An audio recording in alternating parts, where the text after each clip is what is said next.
What's going on, hobby people? Welcome back for another Tuesday Twitch stream. This one post Adepticon. So far, I don't think I'm ill, but I could be. Shout out to someone who picked up a 32 mil Ranger before we started the stream. What up, Summon Lesser Maker and Hub the Hobby Daddy. And also there was a sub during the pre-stream moment. I forgot who it was though. El Shalafe, that's what it was. And thank you to Reaper for giving us a raid. Appreciate that, y'all. Mike also avoided the con crud. Heck yeah, dude. That's good. I mean, like, who knows? I'm continuing to take vitamins because I learned my lesson last year. Yeah, I think I'm all good. Skaver with the bits. Thank you, sir. 10,000 fucking bits. Goddamn. Oh, we redeemed. Oh, the channel points for the Deep Rock Galactic. I didn't know there was a little on-screen thing for that. I bet. What up, Latino Hot? What up, whoa? Wish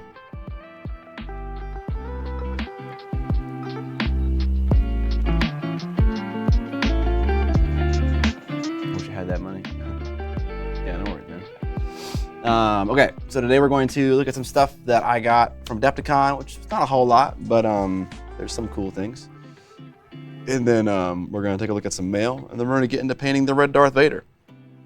Who honestly, like, the part of this model that I'm most like having an issue with is like all this red NMM. And there honestly isn't that much left. Like the hardest parts are kind of done-ish. What up, Jason? Next podcast will be with a Golden Demon winner. Absolutely it will. Yeah, it was a lot of fun hanging out at the show. Miss Maya Dawn, thanks for the Prime sub, appreciate it. But yeah, let's get into it. Some of these things I actually don't know what they are because I just, maybe I was handed them and kind of just set them off in my bag and then never checked them out again. Here is a tiny little box. There go Matt, do you have 5,000 computer screens up at the same time? What?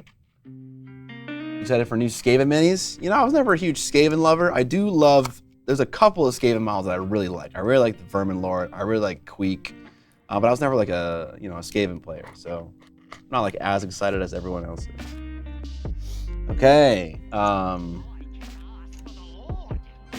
Let's take a look at this model. This is a mini from, Screenshot Lo-Fi. Here we go. This is a mini from a game called Blackout. It's obviously a 3D printed model. Just Seppuku, what up, nerds? How's Adepticon? Was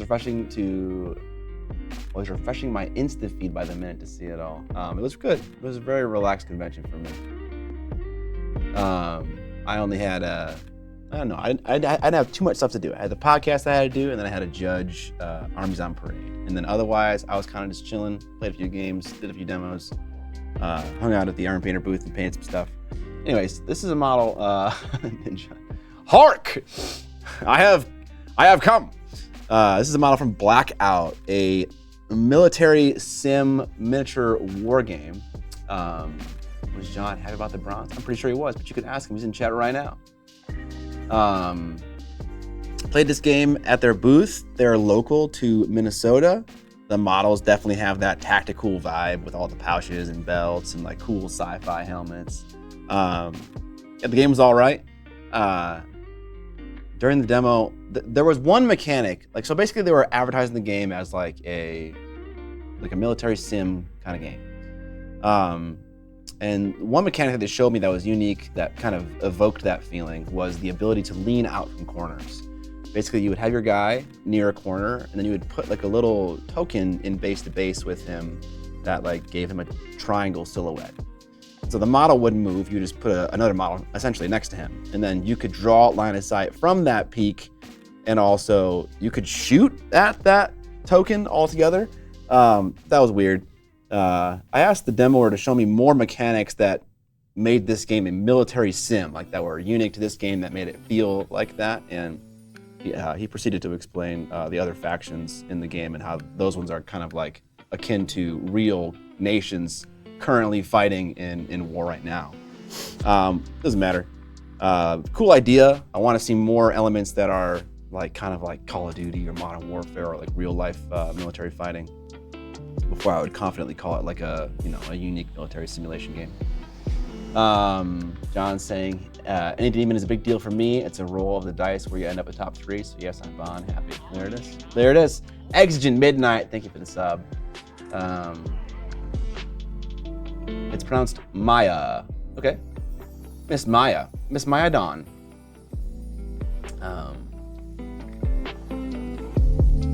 Broke my arm this past weekend, so I'll be able to paint for a while. God damn. Anyways, that was the first thing.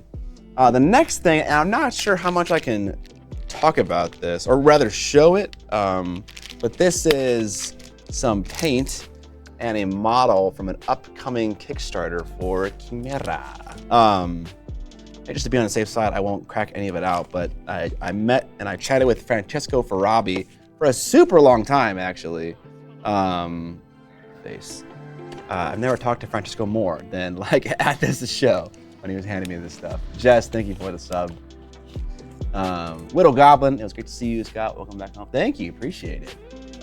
Didn't John win a gold? He did. He won in his category in AOS unit. And it was great to meet you too, Whittle. Well, I already met you, but to get to chat on a longer basis and get to play your game as well, Night Thirst. That was a lot of fun. I fucking love demoing games. Okay, something that we can actually look at. Dan Molson, manager of the Source, picked this up, I think on his way down to Adepticon, and then gave it to me when we were hanging out. But it's some bomb rats for Necromunda. Necromunda can like take like a rats that have bombs strapped to them to like run in suicide and explode up. And I think you can also take like a rat handler kind of thing, or rather there's some kind of way to like have more control and have more success with them. But these guys are hilarious. They're apparently from Green Stuff World, and they had, it's a lot of fun character. So got some of those. Let's see here. Face. Oh, thanks for the sub, Whittle. Just to be transparent, not transparent, but your first name is Witty, right? I don't know. Sometimes I don't know when I call people by their internet handle. Monument Hobbies with the 20 gifted subs. God damn.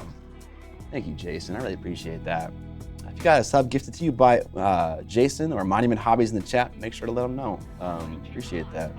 Reedon, thank you for the Prime sub as well. Hot diggity damn. Witty is a nickname for Whittle. Is it? I thought that Whittle was like little, but just like cute sounding. Jason getting craze. Who gave Jason the company card again? I don't know, but they should keep doing it. Hot Meat Club action. That's kind of what I figured as a thought. Although the way it's being described though is making it seem like her name is Whittle, which I don't think it is. I think it's Witty, but she'll let us know. I bought this book. This is the only thing that I bought. This is from a small company called Hill Giant Games, run by two dudes.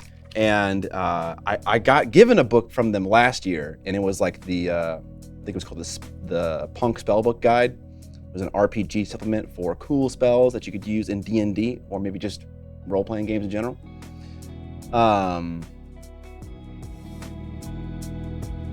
Anyways, the one thing I love about the first book and also this second one, let me zoom out a little bit, is just checking out all of the incredible layout in this book. It's very fucking cool. It's very cool to look at. It's very inspirational. It's very all over the place and bombastic and uses a bunch of textures and colors. It's just really cool. And I really appreciate small indie companies and what they're doing in the space. I love indie games, and I wanted to give it a little bit of support. So I bought this book. It's really cool. Check them out, Hill Giant Games. And then there was another company there. Cauldron is super cool. I heard about Cauldron. I had never heard about it until the show, but I checked it out for the first time at Adepticon. I didn't check it out. I heard of it for the first time at Adepticon. I bought any of those two. They set up a game right next to your Shatterpoint game you won. Oh, nice. Appreciate you, Dan. Whittle is formal, Witty is casual. Oh, I didn't know that. Okay.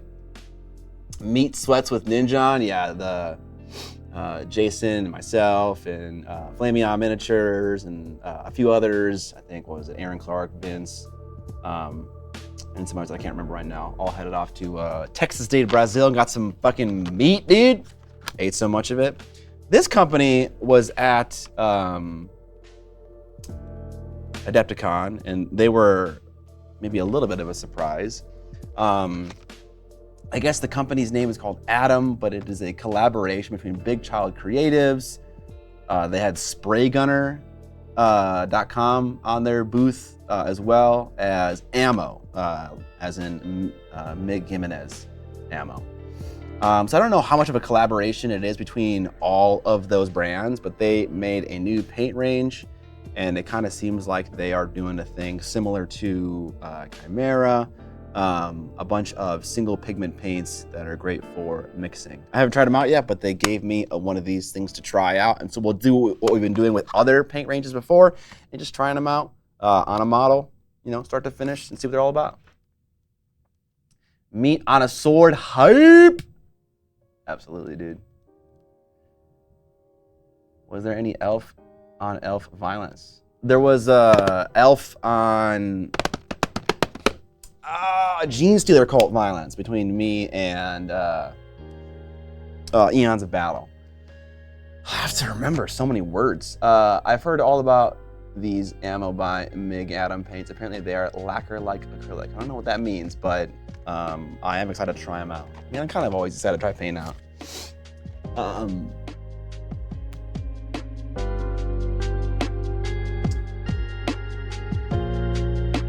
Yes, I think you're right. I think spraygunner.com is the distributor for the US, which makes it nice. Maybe they'll be more available to purchase, unlike Chimera can be sometimes. Words are indeed hard. What up? Okay, it's you need something from it. Okay, we'll just go on this view. Can you bring it back as soon as you're done with it, please? Thank you. Glad everyone survived Akon. Yeah, not too bad. All right. The next thing we got here is actually a gift from Mike Genie, who I think is in the chat right now. He gave us the Carlina von Karstein, which is the it's beeping off screen. It's distracting me.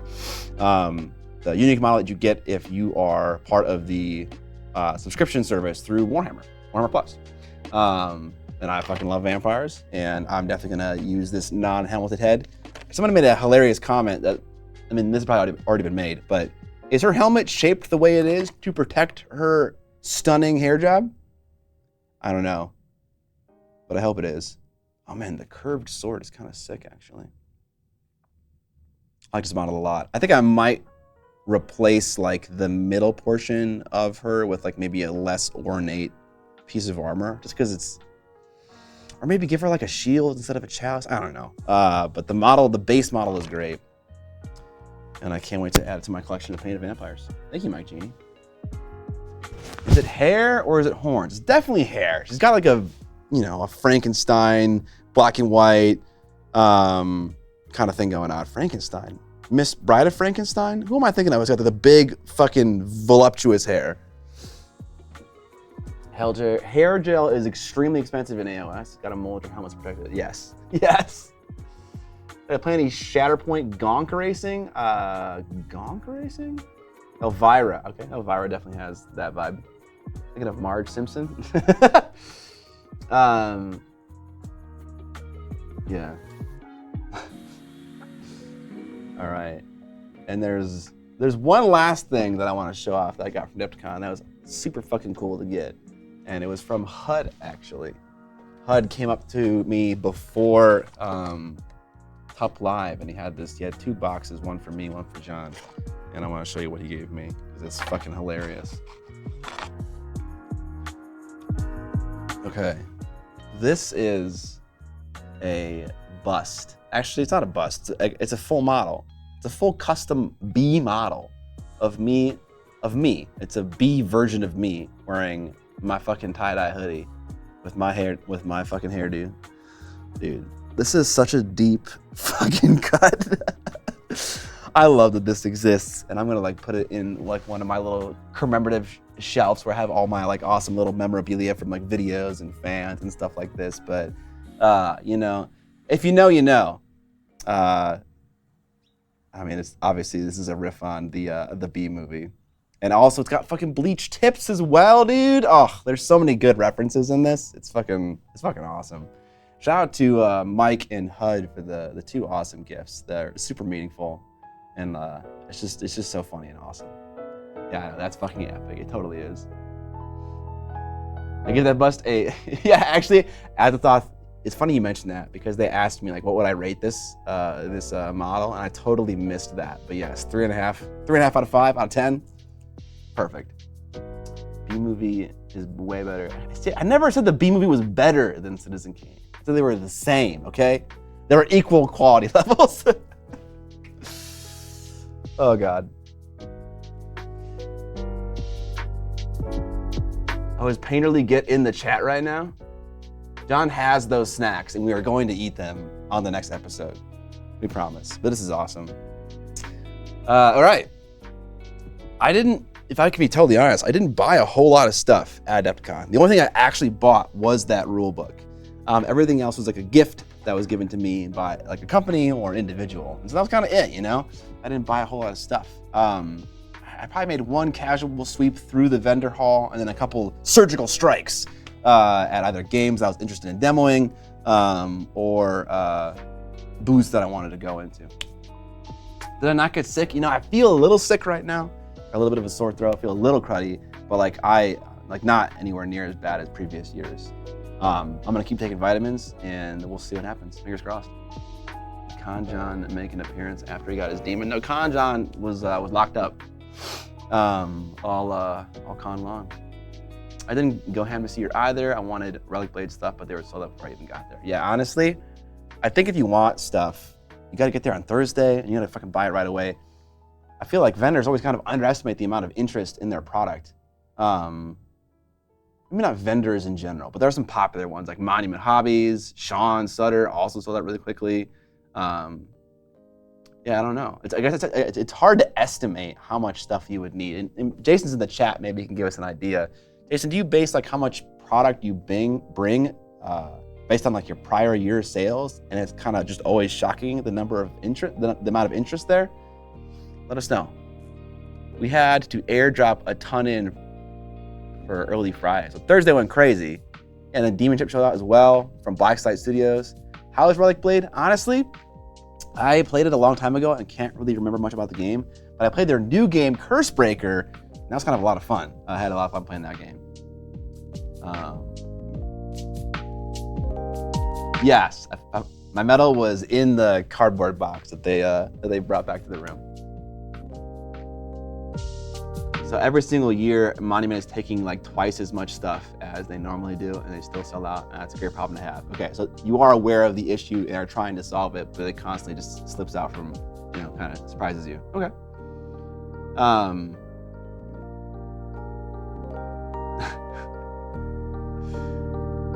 All right, mail time. Not a huge mail time, but we got some stuff from, you know what, there was one more miniature I thought.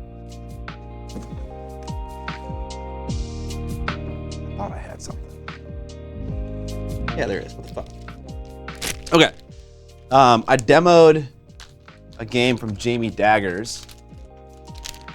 It was called Siren something. I can't remember what it was called. But she gave me a little golem from that game. It's got some trees growing off of them. It was a very unique game in the way that it was played. I think a lot of people would probably relate it more to a board game than they would a miniature war game. But honestly, the divide between those two is getting harder and harder to figure out. So yeah, I demoed those two games at the Blacklight Studio booth. It was Night Thirst and also this one. Siren's Watch. Thank you. Appreciate it, y'all. Does Adepticon release attendance numbers? We've looked in the past and never found anything definitive. I was able to ask Matthias last year, and it was like in the 6,000-7,000 range, and I believe this year it was 8,000. $7,100 registered, and they assumed about 15 to 20% increase with non-badge attendees normally. Okay, there we go. We got the info. Appreciate it, Jason. Oh, new sponge? Yeah, new sponge. I had my wet palette closed and inside my travel case, like basically all Adepticon long, and then afterwards as well.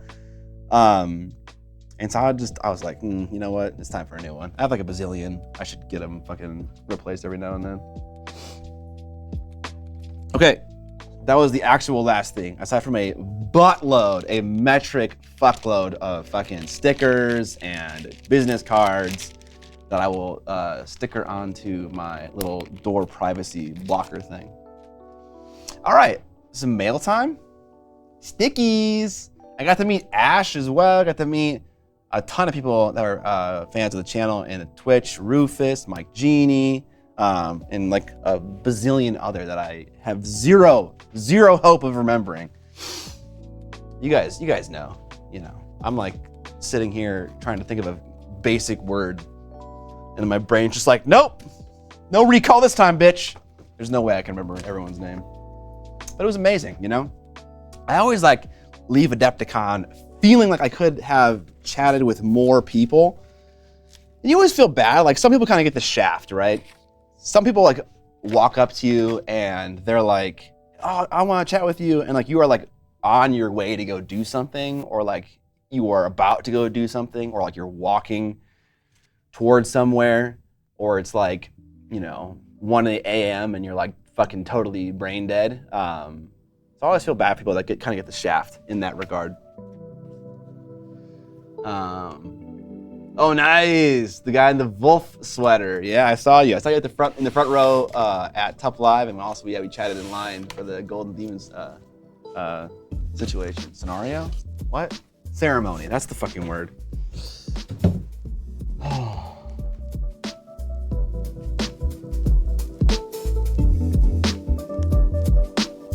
Having Gen Con in my backyard that I've been going to for 20 years, AK for a con, seems so tiny. I actually expected it to be a higher attendance. Yeah, I mean, I definitely is smaller than Gen Con, kind of hard to compare to Gen Con, in the tens of thousands. But if you go to the con and you're in the space, it actually feels like a ton of people. There's so many people that were there. Okay, these guys were actually, they were actually at the show, these people, All Game Terrain, which is a company that is made by Woodland Scenics. And they sent me a little gift bag here, or a gift box, I should say, and we're gonna check it out. Am I going to Warhammer World? Probably not. Warhammer World is kind of whatever. I don't know. Warhammer Games Day before that was also a little meh, It's like take Adepticon and then remove everything that's not GW. That is Games Day, or that is Warhammer Fest. And honestly, this is not a lot of stuff, Which isn't to say that it's a bad show, but for me, the one thing that's so awesome about Adepticon is just like how much stuff there is to look at and see and experience. And yeah, if you took out like, I don't know, 70% of that, it would kind of just not be enough for me to go to a show. Does Warhammer World still have mug shots of you posted? I hope not. I did not know that was a thing ever. What up, Pie the Painter? It's a focus show though, so AK is great. Right, that's a great point actually, that the show is very exclusively miniature wargaming. There's obviously other stuff there going on, but it's very much so focused on that. All right, let's check out what is in. Did you hear about the Spear? You mean the new way to play Age of Sigmar? I did, yeah, and I'm pretty excited about that, honestly.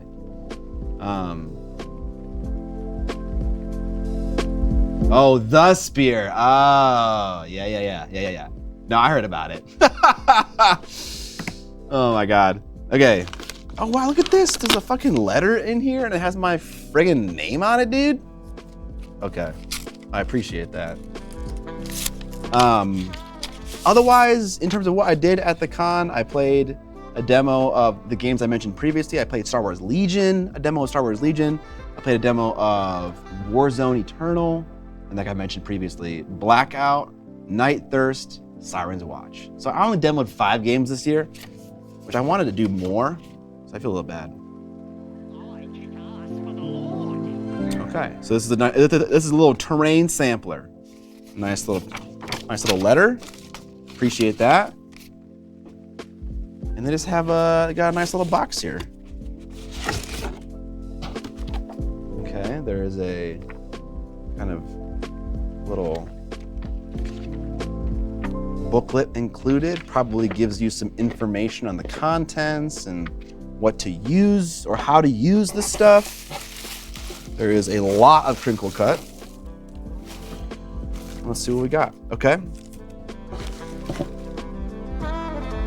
We got some clump foliage, some very finely ground clump foliage, different colors, different textures, one more coarse.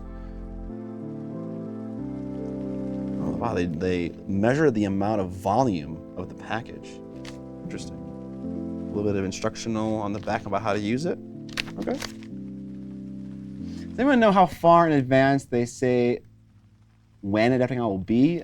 You really have to just follow the Facebook page for Adepticon. I think they announce when the next one will be like years prior, like 1 year prior, if not 2 years prior. I know in the past they've announced it 2 years in advance.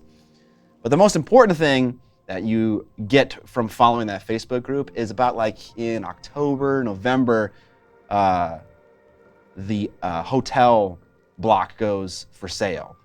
And that's when, and also they tell you when the classes go on sale. So they'll give you in advance, well in advance, a time and day when you can pre-order classes and when you can get a hotel room. And you put those fucking dates in your fucking phone, get a reminder on that shit, and make sure you don't miss it. Those are the most important things. But yeah, follow the Adepticon Facebook page. What are my thoughts on Legion? Honestly, I had an image in my head of what Legion was, and playing the demo made me like the game even more. So in Legion, there's a very similar mechanic to Shatterpoint, where you do not, what am I trying to say? You don't get to pick what units you activate exactly. It's a bit random. So in Shatterpoint, you draw cards out of a deck. If you draw Obi-Wan, you activate Obi-Wan, you know? There are some ways around that, but that's kind of the gist of the game. In Legion, there is a similar mechanic, but the way that they allow you to affect that randomness, in my opinion, is much more satisfying than in Shatterpoint. So it's so weird how a small thing like that makes me just think about the game differently. But yeah, I liked it. I also liked all the fucking Shatterpoint reveals we saw at Adepticon. I actually was not super aware of that until a little bit later. All right, we got a sand product here in this all games terrain. Looks like it has a little bit of grass and other kind of refuse mixed in to give it maybe more of a realistic vibe.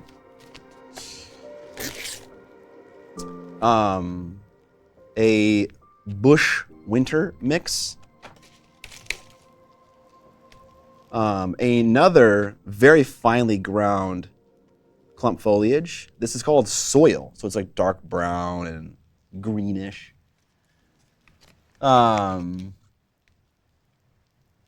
Booking the hotel convention is so rough. You gotta fucking get on it, dude. Thoughts on the AI controversy with Golden Demon? All right, so that is getting around.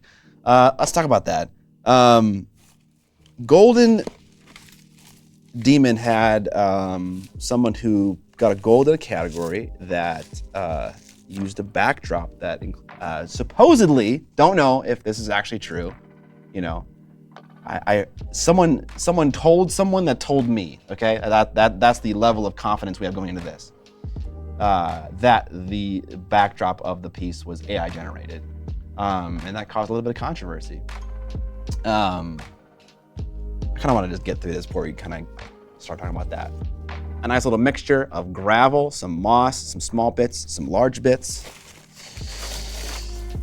Ugh, man, I don't want to take all this. Okay, I have to. Now there's crinkle cut all over the ground. What can you do? All right, what else we got in here? We got some boulders, just a pre-packaged terrain that allows you to, I guess, stick some dudes down. I guess you can kind of just fit this in wherever you want. Ready to place out of the package. Realistic and authentically weathered, used for statement pieces or line of sight breakers on battlefield. Okay, probably not gonna break much line of sight with that kind of height unless you're playing like epic scale games. But whatever, you know, it's pre-painted terrain, a little bit of accent. Anything works. I don't know, they put these in the box. These are like, I don't know what the deal with this is. I mean, these are like bases for terrain that are pre-cut. I don't know if that's like part of their product range, but it's unlabeled, interestingly enough. Some stickers, and then a bunch of liquids. All right, let's see what the liquids are, and then we'll talk about Golden Demon. Okay, we got a Magitac. Okay, so this is like this dries clear and is tacky kind of glue, which I always see Luke Towan using this kind of shit, and I never get a chance to use it myself. So, interesting. Super Seal is the kind of things you spray, speaking of, spray bottle. You spray on top of scenic elements to lock them into place. It is a PVA glue type glue. So it doesn't dry tacky, it dries hard and clear. Game tack, what is the difference between Magic Tack and Game Tack? All that crinkle cut is just snow terrain material, yeah, sure. I like those bases for scatter, those are nice. Yeah, they're not bad. I like the backdrop for bust, it adds depth to that piece.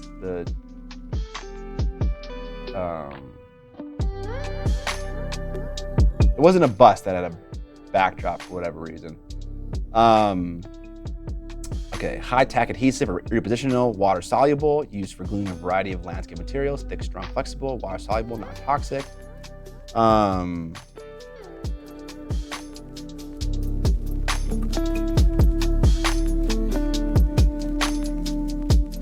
Probably more information in the little booklet on what the difference between these two things is.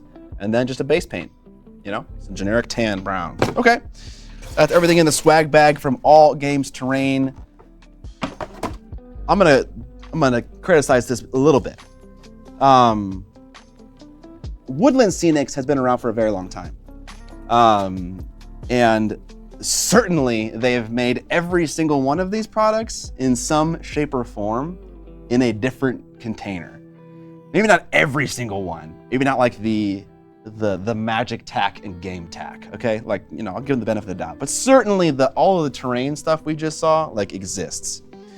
And now, they kind of just packaged it in a different form factor and put a different company's label on it, and are probably charging a little bit more for it. And to be totally fair to them, like, there is a convenience measure to having these things be pre-mixed, right? Now you don't have to do it. That's totally fine. But I don't know, it just doesn't seem super special because like all these things definitely have already existed in some other capacity before. But now they're just called All Game Terrain instead of Woodland Scenics. They got a flashy new logo for the gamers, you know? They want to rebrand themselves so that people that aren't, you know, historical, HO scale, trained people would actually consider them. Maybe that was the play, you know? But from like a, you know, unique product perspective, not a lot here is fresh and different. It's also now in sizes with much more reasonable for army basing projects. You're not buying an entire HO scale table's worth of terrain flock. For the gamers. For the gamers, my guy. True, yeah. It definitely is.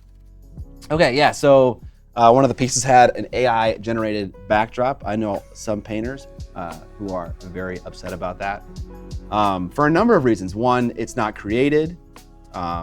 It is this thing that someone grabbed off the internet. And two, it's created by other artists, you know. AI, you know, kind of surveys a bunch of different art and then creates a synthesis of that art. And so, you know, it can be seen as stealing and theft from other artists.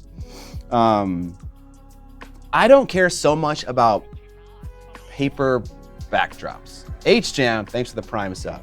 I watch a lot of scale modelers on YouTube that do stuff like that all the time. They make like interiors for buildings. Like they'll fill a window out with like, you know, like the interior of a building, or they'll do stuff like that for smaller, unimportant details. So like, it doesn't offend me, but I do agree that in an art-focused competition, you should probably be, you know, putting your best foot forward on every single element of the piece. And like, the person who did that backdrop could certainly have painted the thing they printed out. Like, they're not a bad painter by any stretch of the imagination. So it just felt kind of like a thing that Golden Demon would penalize you for anyways, you know? Like anything you add to the model can be a possible demerit, and like using a printed thing like that is kind of like akin to putting an LED in your scene or something like that. So it's like, why would that not be penalized? I don't know, it wasn't. That person won gold. And then there's the whole thing about AI generated art. And also Golden Demon has like a rule that it states that like no part of the model can't be done by you. And that's part of the model and the display that's not done by that person. And you know, it's just weird. It's just weird. I don't know if the people that are taking entries and then judging the pieces are really fully aware of like the extent of the rule set of the convention, and so it just kind of feels weird to you know the rule set better than the people running the show. That's a weird thing too. I don't see how using a painted backdrop is worse than, say, using a decal or 3D printed basing element. I kind of agree with you, you know, in a way. I definitely agree with you in a way. Thank you. Is this another invoice from UPS that we're paying? Oh, okay. Okay. Okay.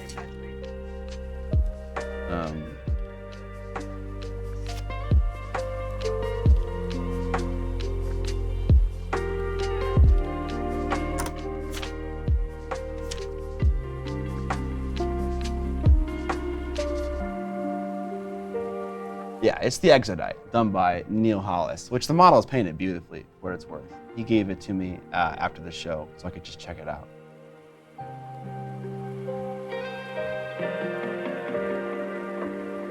All entries should be done with milliput grease. That's not what people are saying, necessarily. Thank you for providing A+ content on YouTube that's both chill and nerdy technical. I'm still new to the hobby, and watching your videos has made something that was a bit daunting, like hanging out with a great friend who's teaching me to paint while laughing at stupid jokes. Oh, appreciate that. Sorry to hear that, Evan. I think what about the rocks and sand on your base? Did you make those? Sure, yeah, it's another thing that could be criticized.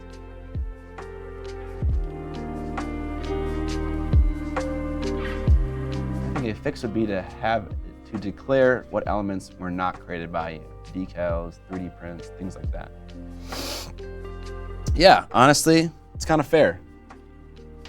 I don't know. Definitely on the fence about it. Okay, we got the phone back. We can now change the angles again. I feel, yeah, well, there's definitely a bit of that as well, Gabawaki. Gabawaki says, I feel sad for 1v1 duels having to compete with dioramas. Other thoughts about Golden Demon. I feel like there are too many like layers of things before Golden Demon.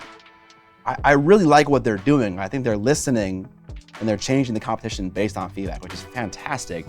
I just don't think they needed to add an extra layer on top of what they're already doing. There's commended, notable, and finalist pins. I think we could have just 2 of those tiers before the Golden Demon trophies come out. I don't think we need 3 of them. That's just me though. But now they're being more explicit about it, which is great. And also, I love that the, is it the finalists or notable entries? The last rung before the trophies gets this fucking nice little acrylic placard. Like, I really like that. Like, it actually like gets better and better as the tiers go up, which is really cool. I thought that was very cool.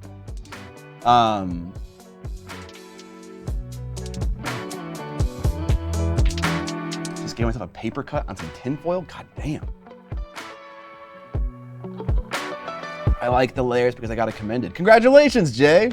That's friggin' awesome. I like them too. I think there's maybe a little bit too many. I think it really depends on the percentage of stuff used. That backdrop was a significant part of the model and needed to have been painted. That's fair. Jokes aside, I think as long as 80% of the art is your work, it's yours. 80%, 95% seems reasonable. Headstrom is paying forward the gift they got from Monument Hobbies and gifting it to Blimp. Thank you, Headstrom. Appreciate it. Commended is the highest. Those are still in the running for a demon, which is confusing. I kind of agree with you, John.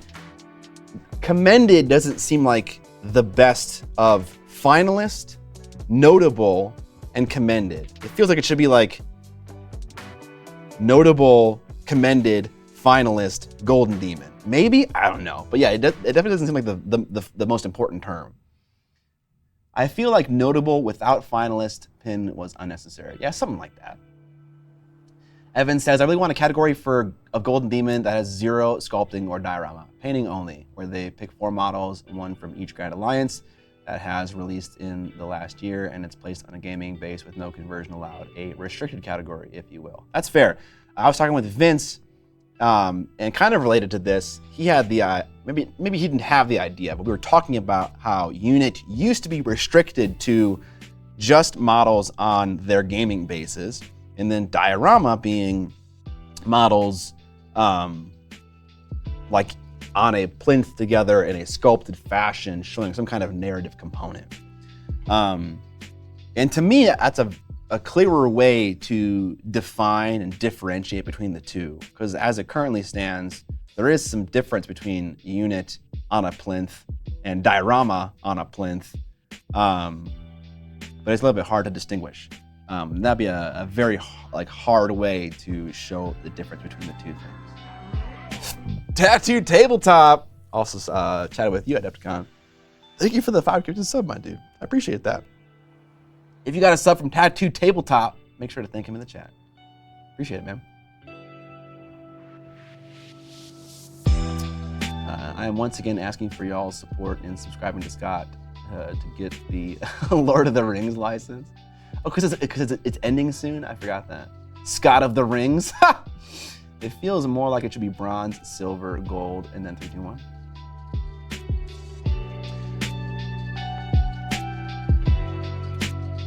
Golden Demon this year is pretty good. I don't know if there were any crazy upsets, like after we all kind of settled and, figured out what the categories were and stuff like that. I kind of feel pretty good about people who got, most of the awards for gold and silver and bronze. So that's pretty cool. I don't see a foot cam button on your phone. Disappointing.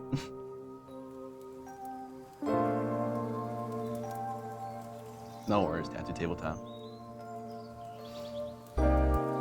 Necromunda category had everything from 1 mini on a gaming base through to full-on dioramas. That was frustrating. I freaking bet it was, honestly. Because you had a Necromunda piece, didn't you? And that was a thing that everyone was saying beforehand, with all these merged categories that I assume were done in an effort to not have a bazillion categories. You got things like MCXL, what up? It worked. 43 months. God damn. But yeah, you had things that were in vehicle and large. That was one category, comparing a tank to a humanoid figure and stuff like that. Or things in Necromunda or Underworlds that were like full-on dioramas or single figs. Impossible to compare. How did the gold winner in John's category look in person? The pictures of it was kind of hard to tell what's going on. If I could be totally honest, of the 4 commended entries that were up there,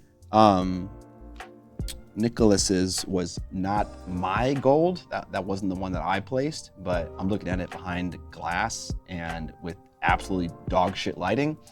And so it was impossible to really see. But I like the other 3 in the category a little bit more than Nicholas's. But again, it's hard to see when somebody's getting side lit, But they were great. I think the one guy that did not manage to place of the 4 commended in AOS Unit was actually Richard Gray. Demon Rich, if you follow him on Instagram. I do feel like vehicles are things without arms and legs. That is true. Very true. Yeah, me and Jay got to play, because Jay's in the chat right now. We got to play, what is it called? 40K Command Patrol? Combat Patrol. I played his Dark Eldar against his Gene Stealer cults, and I think he ended up winning. Like, I don't know, what was it, Jay? You said it was like something like, I maybe ended up with 13 or 14. I had 13 points when I was assuredly losing. And we kind of like fast forwarded the game and you got something like maybe like 20 or 17 or something like that. So it wasn't awful. It wasn't a terrible game. 40K seems fine. I enjoyed it. What up, Leaf Strider? Great to see you too.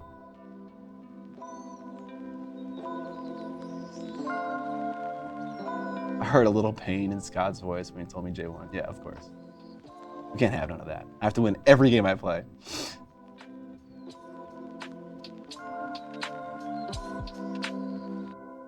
The lighting in the cases definitely did some entries dirty, including John's. You know, honestly, and I'm not just saying this because John's here in the chat, I do feel like John's entry did hold up.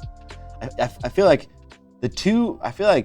Ben Cantor's and John's, despite the case lighting, had a lot of forced lighting, especially Ben's. And so when a piece has a lot of like very strongly forced lighting, it fights better against the shitty cabinet like spotlights. Isn't Jay famously terrible at 40K? You know, one thing I learned about Jay when I was hanging out with him is that I think he only plays 40K against one person, and that's Sean. So I don't really know, honestly, if Sean is good at the game or if Jay is bad at the game, because they don't have like any data outside of just them two. It was kind of funny. What does that tell you about Scott's skills? I haven't played 40K since I was like 10 years old, guys. Come on. Ben's was so good. Yeah, it was really cool. Ben felt a little bit bad about getting silver to the gold in his category. That was eventually the Slayer Sword winner, you know? Hard to compare. Scott is approaching 30 years without a 40K win. Fuck, dude. Shit game anyway. I'm currently 0-2 in my league. I would love to try out 40K, but it seems like I should just wait until the next edition comes out. Based on Goobs's experience with the game, because you want to get like the most mileage out of your experience.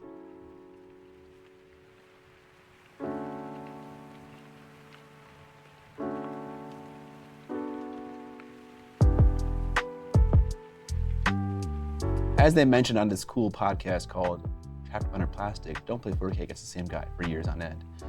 I mean, if it's fun, do whatever you want to do, honestly. If you got a bud that is kind of just like your go-to guy that you kind of play a bunch of games against, that's fine.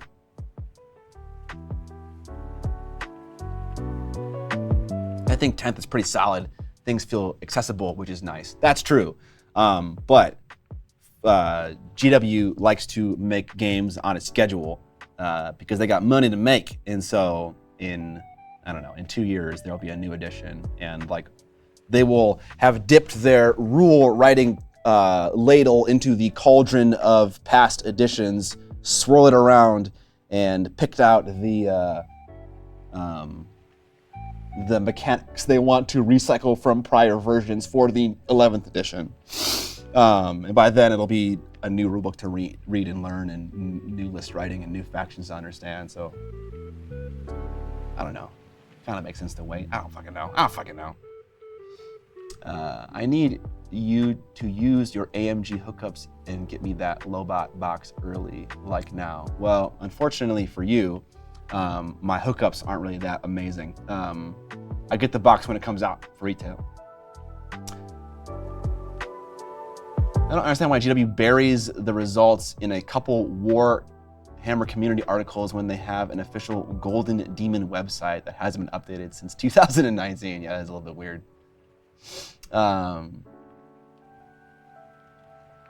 You didn't hear from me, but 40K rulebooks get pirated day one every time. Well, that I am aware of.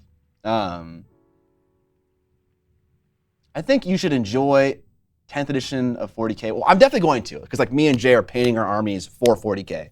So I'm gonna play at least one game and have like a real list for 10th edition. That is definitely happening. Since it fixes some of your problems with AOS, Combat Patrol does not give a great feel for a full game in my experience. The one game that me and Jay played felt fine. Like there was Jay totally gotcha'd me, okay? Like I moved a unit of 10 Dark Eldar to stop one of his Gene Stealer cult units from like coming back to life. I had to like get within 9 inches of like this dumpster essentially. And he was like, oh, I have this thing that says if you move within 7 inches of me, I get to blow you the fuck up. And he killed every single guy in that Cavalite warrior unit other than one person. And I was like, all right. Fucking Jay, dude. How could you? How could you do that to me? Jay, the spike confirmed. Fucking Jay. We knew it. We knew it all along. I think Evan was there to witness that. It was pretty funny. Didn't know you were playing Guild Ball. Oh yeah, that's what it was. It was payback for that. How do you have the energy to be on Twitch? I'm still recovering from Adepticon and I live 15 minutes from the convention. Oh, I mean, I love the stream is so much fun. It's so much fun to get to talk about the hobby and, you know, like we're not even necessarily painting at all right now, but it's just fun to chat about what went down. I genuinely enjoy streaming, just for this aspect. Obviously, I don't do a good job doing like an actual entertaining stream and like making something special out of it, but it's still really fun. Yeah, my hair isn't standing up. I took a shower after the show and I didn't put any grease in it, so yeah, I'm looking flatter than normal. I second Ninja and Scott about Guild Ball's Spike Walter. Hey man, played Evan and I lost to Evan on his first game, okay? It can't be that much of a spike. That's how you do it, right? You gotta play your friends, you draw them in with a quick W, and then you just crush them for every subsequent game. I just can't stop winning. So you're saying the stream is for you and not us. Faribault, kind of, yeah, you know? Actually, on the subject of Eons of Battle and me making content for myself, I was talking to Jay. And Jay makes videos for the people, you know? When he paints super well, it makes the video harder to make because it makes it harder to describe. But it also makes it harder for you to follow. And Jay's philosophy about YouTube videos is that he would rather see you see more beautifully painted models because of the education in the video, as opposed to having his models painted beautifully, which is like super generous of him, I think. And you know, if I could be totally honest with you, YouTube for me is like totally a selfish endeavor. I make the videos that I want to make and I edit in the way that I want to edit. I paint what I want to paint, and I'm kind of just bringing you guys along for the ride. Whether or not it's followable or educational, for the most part, is not on my mind. It used to be more on my mind, and I definitely have some videos coming up that are more educationally focused, but for a while now, it's kind of just been like, I'm gonna do whatever I want to do, and that's kind of been working out for me lately. But yeah, Jay is he's a god.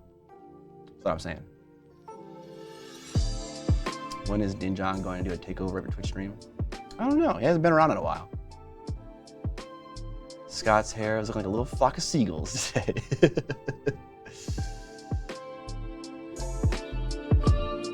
I think you should raise the stakes with Jay. The loser has to use the other's catchphrase in the videos for a month. Yeah, one video for me. Am I tempted by the square basing / old world shenanigans?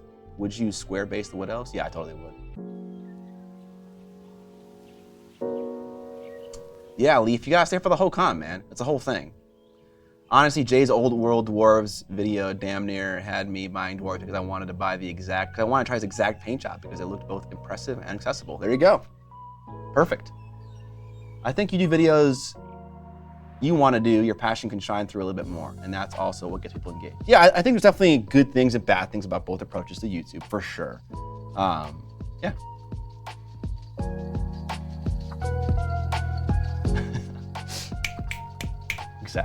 Exactly, Bill Robertson.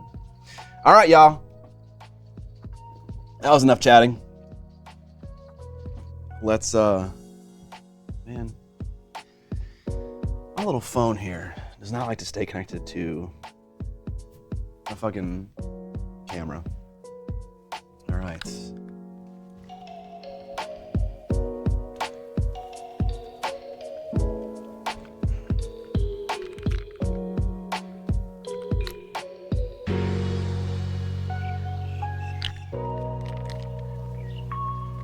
Typhus, I have a Discord that is attached to my Patreon. So for $2 a month, you can join my Patreon.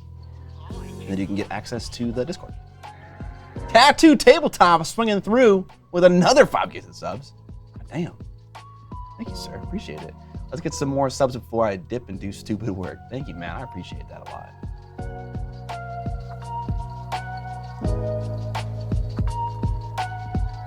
My favorite part of the con might have been watching people notice Evan in costume and silently mouth, "What the fuck?" to themselves.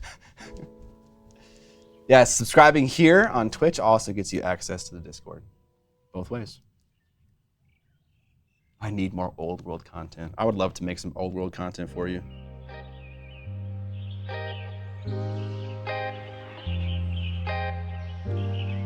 Okay, I think the black paint I brought to Adepticon. Or actually, no, I didn't bring it to Adepticon. I brought it to, I did this Twitch stream on Fantasy Flight's Twitch stream. And if I remember to do it, which I doubt I will, I'll put the VOD link in the description of this VOD so you can check it out if you want to. But I painted this figure on stream. Gave her some very intense look, a very intense down look. I thought, I want to be totally honest with you. It was just kind of, it just worked out that way. Yeah, I started this figure on a Fantasy Flight gaming stream that I got to do over at their studios within like the last, I don't know, 2 weeks. Subbing to Scott is greater than paying the bills. Goddamn, that's right. Creamy biggins, bigums. Let me busting out the Gabos v Wood Elves, Scott.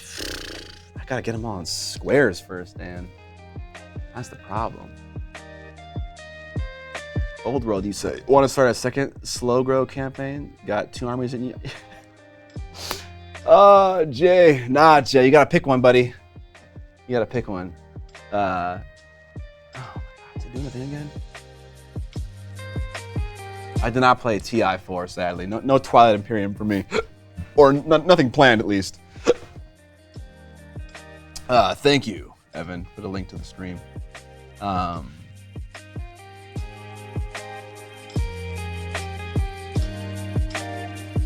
Okay. Rocking my sexy little brush coffin there, which you can pick up at Miniac.co. Let's see here. Grab these 2 baddies out.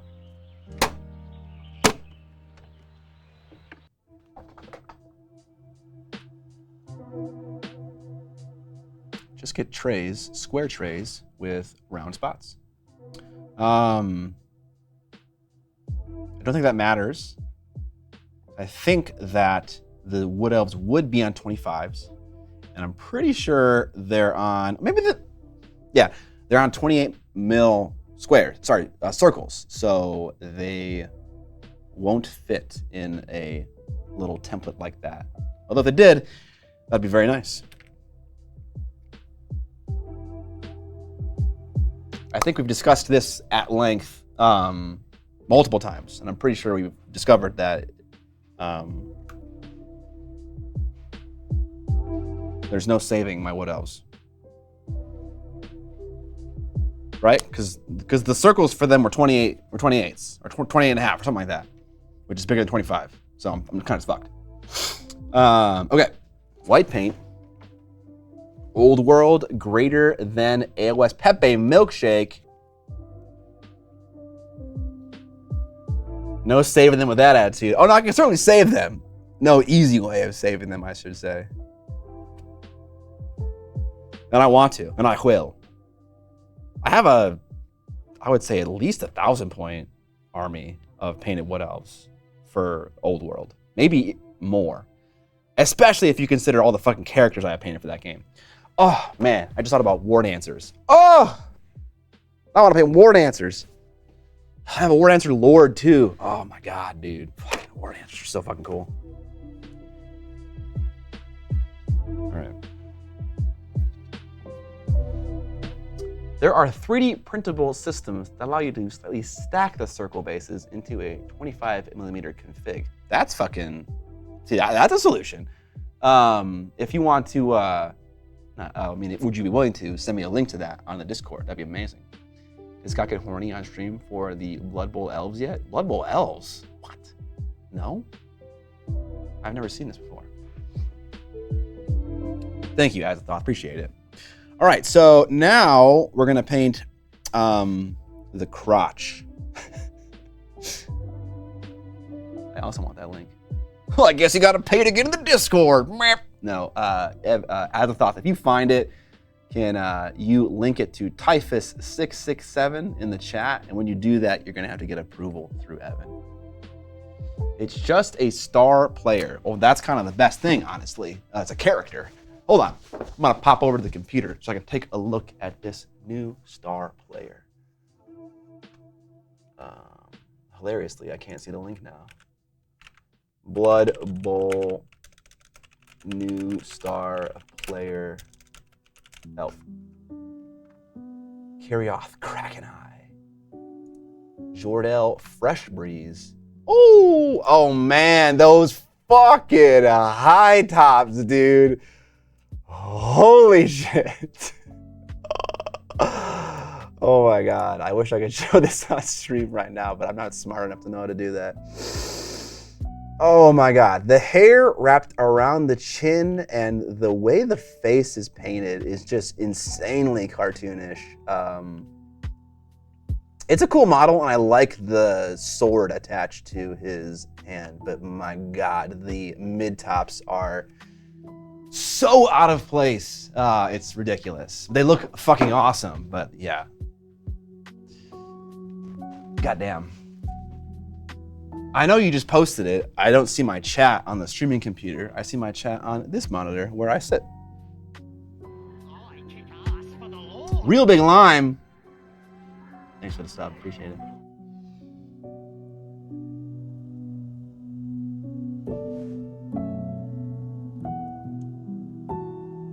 Yeah, man, if only I had a stream producer to show an image on a web page when I need it like once a month.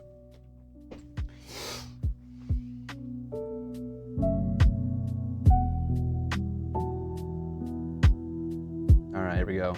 Let's do his crotch. Yeah, I feel like that's weird because like no other, or at least the majority of models in Blood Bowl don't have like athletic footwear. So it's weird that they would just decide to do that.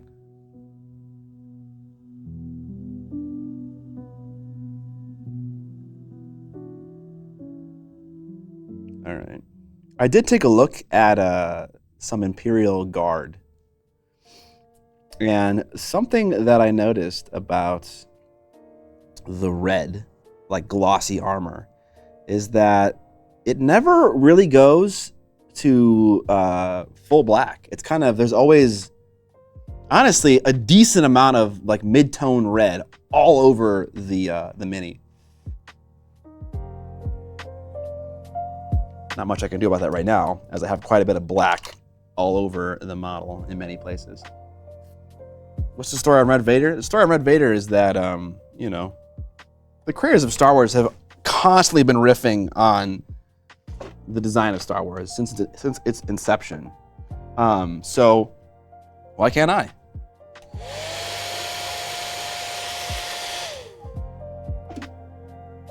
Thank you, Azathoth.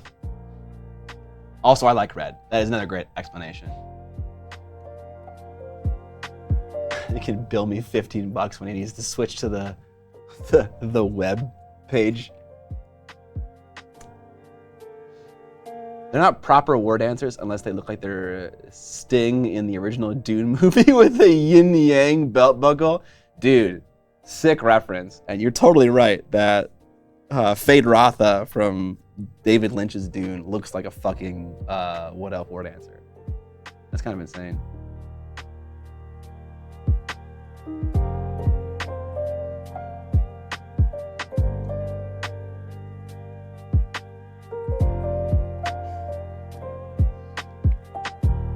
Pie the Painter says, I've been running Maul and Luminera together in Shatterpoint lately. I've been debating painting Lumi as a Sith or Maul as a Jedi. You absolutely should. That is a sick idea. But yeah, like, I especially like that kind of idea, especially when it comes to like making your army like look more cohesive, you know?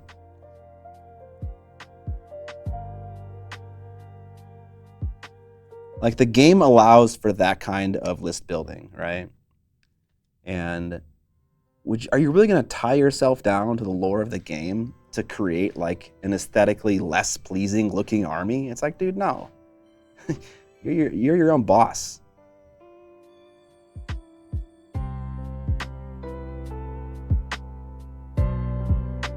Now, that being said, in my case, I just pick a bunch of bad guys, and those guys kind of look good together already, but yeah, I like red.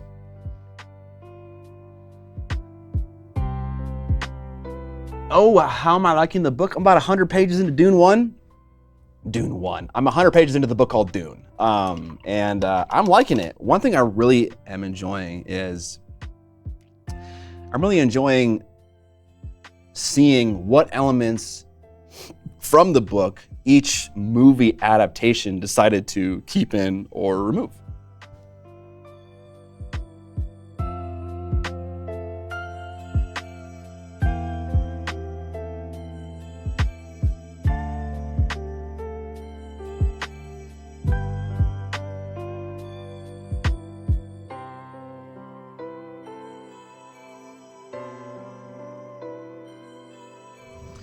I made butterfly wings for my mother Talzin. Perfect. Mike Genie says it feels so weird to build the list without considering the lore, though. I kind of feel that as well, you know? The audiobook for Dune is really well produced. They have separate voice actors for the main characters, and it's really immersive. Nice.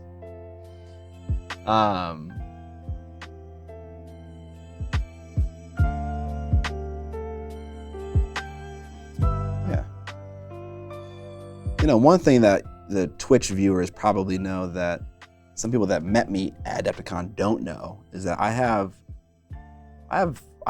something of a stutter. I don't know when it happens, but like, if I'm not like incredibly focused on what I'm saying and like what I'm about to say and stuff like that, like I'll just start fucking like, I don't know, like my brain just starts to blue screen and I will just start saying a bunch of bullshit. Zinli agrees, saying that was also their favorite part of reading the Dune, watching the movie, and seeing what was different. Heading out to go play Star Wars Legion. I'm playing Anakin, Padme gunline against Maul gunline. All right, that sounds awesome, man. Enjoy Pie the Painter. Denny V, cutting out those mentats. Yeah, he did indeed.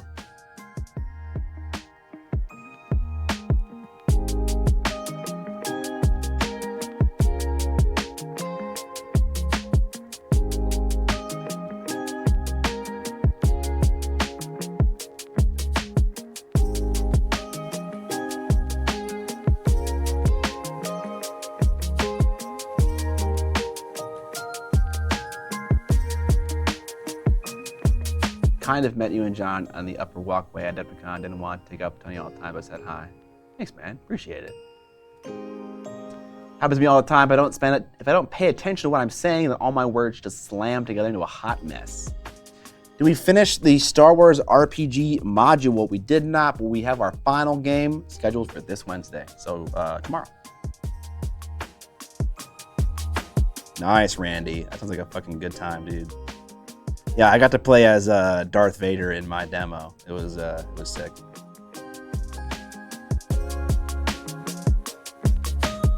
Hey Scott, have I already gone over my Adepticon swag? Yeah, I did.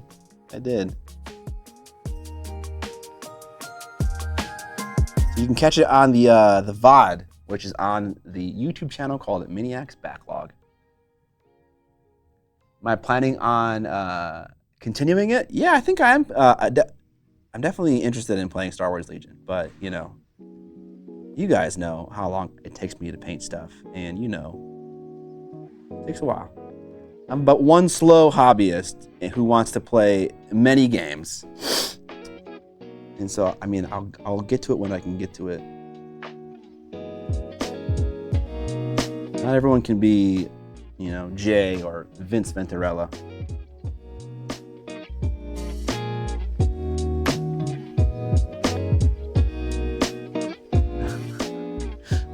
Evan, I think I've claimed Dan for tomorrow.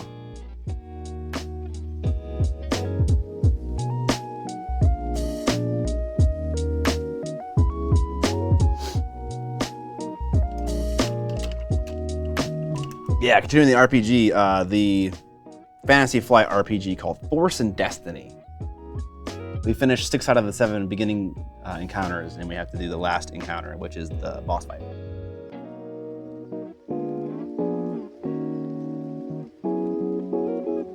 The new stuff coming out of GAR has revitalized my desire. What is GAR?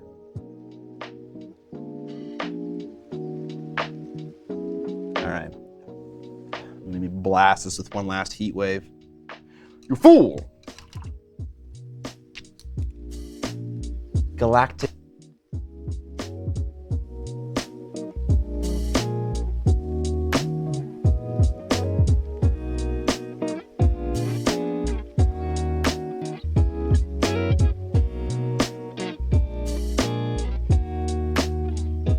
Grand Army of the Republic. Okay, GAR. Have I seen the Infinity model called the Carwajis? They are 1-to-1 replicas for Fremen from Dune. Pretty cool since the models have been around for years. No, I haven't, but the faction that I like the most from Infinity is the... oh god, what's it called? Hak Islam, which I bet the Carwajis are for. I want a fucking Dune miniature war game, okay? You know, doesn't exist. There are board games that exist, but man, I want to paint some sexy fucking Dune models. I'm so about Dune right now. The last day of the con, me and Valbjorn actually left to go watch Dune. I know. I felt like a lot of Adepticon was me just waiting around for someone to invite me to go do something. Because there's not a lot of scheduling that goes on at Adepticon. Because it's hard to. And so I just wanted to take a little bit of agency into my own hands on the last day. And I was like, yo, Valbjorn, you want to see fucking Dune right now? And he was down. And that was awesome. And I saw it again that exact same day with John when we had to stop because of the snow on our way back.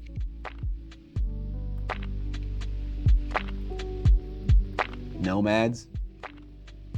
Wasn't there a booth advertising a Dune game? That's very possible.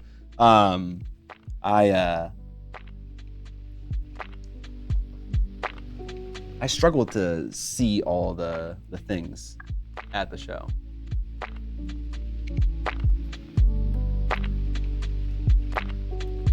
I still haven't seen Dune 2. As a thought, it really is worth it to see it in theaters. Like, I honestly can't think of another movie that like is as worth it. Maybe the first Dune movie to see in theaters as that one.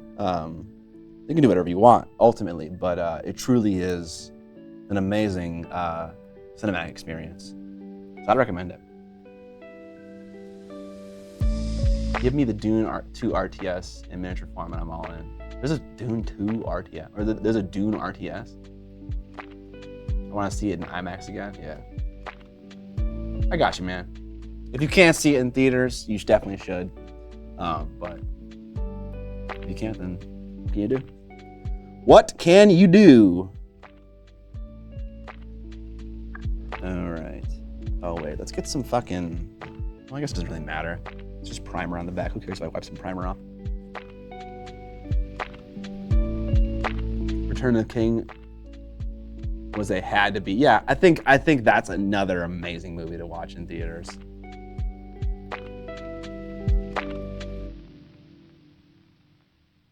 I'm gonna try to be a little bit more aggressive with where I use you know what? Yeah, where I use the red coloring.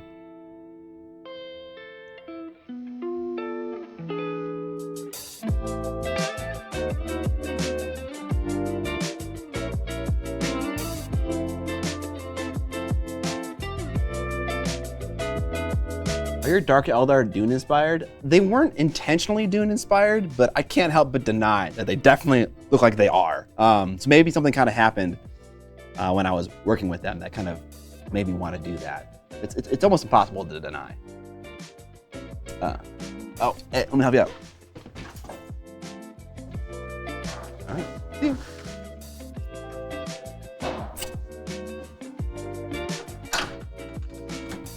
That wasn't a smooch for you, stream. That was a smooch for the wife. Don't get excited.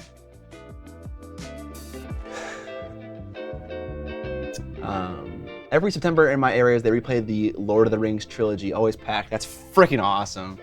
I love that. Sam's mini paying. Thank you. We have more to show. Dune 2, 1992 is the granddaddy of RTS games. Interesting. Dump them out. Got one more dump. Okay, all right. Let's talk about mini painting. So I'm painting this cod piece. The angle I care about is this one where he's just fucking gazing right at you. We have a large bit of surface area right here, a little bit smaller surface area right here. I'm kind of thinking that I want to paint this area right here with a big highlight and then cross over and make this the other big highlight and then have this be like darker somehow. I don't know. I'm trying to like think of like where I should place my highlights and shadows. I think because it's so flat that and it's so small too, I might just mix it up and just do some random shit. And paint it to maximize the bulge. Nice. Chrome Dome.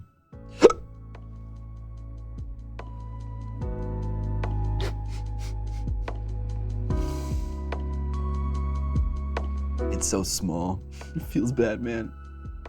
That dent should be a lights. I don't know. That would be a little bit too.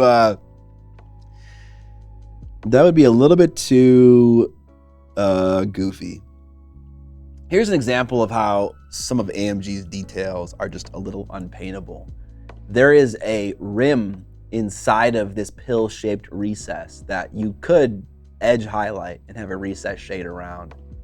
But it's too small for me to even attempt. If that was just a little bit better, a little bit more, what's the term here, really? I don't know, a little bit more paintable, that would be nice.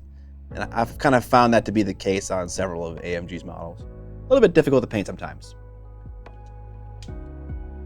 Sounds like a good job for fluo paint. Let's give him a fucking glowing crotch.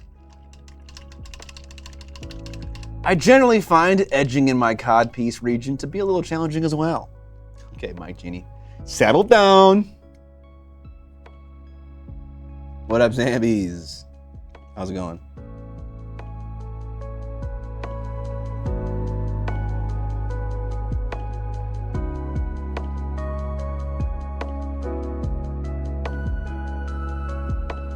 I think maybe what we'll try to do here is we'll try to like,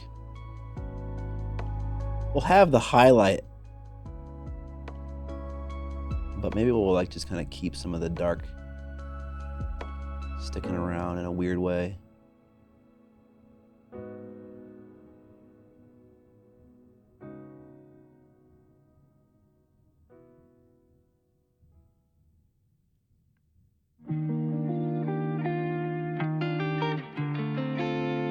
Just gonna ignore the ridge.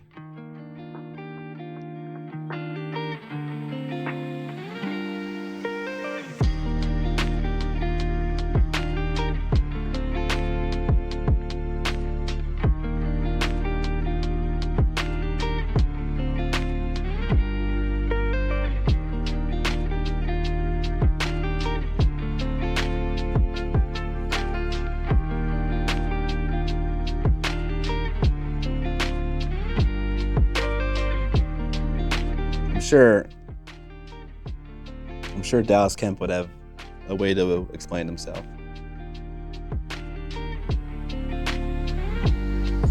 He's pretty active on the Atomic Mass Games Facebook group, actually, for Shatterpoint. So if you wanted to get some more information about your feedback, I bet it would be possible.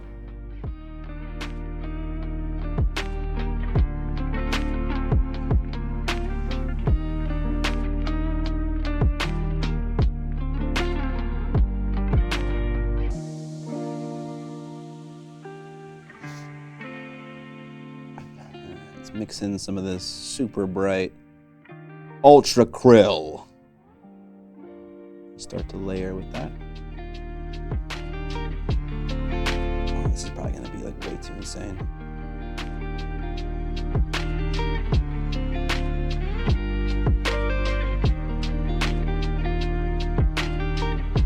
I assume it was, Evan, but it appears you are still confused about his feedback, which is why I figure you could ask him further questions. Necromancer's palette. So the one thing I was not able to find at Adepticon was the Chimera brushes. And now I'm wondering, do you think they are worth it? More of a novelty with that spade shape? You know, if I can be totally honest with you, and I didn't really use them that long. I mean, I still use them. I have a random assortment of brushes on my desk. I kind of just grab them at will. But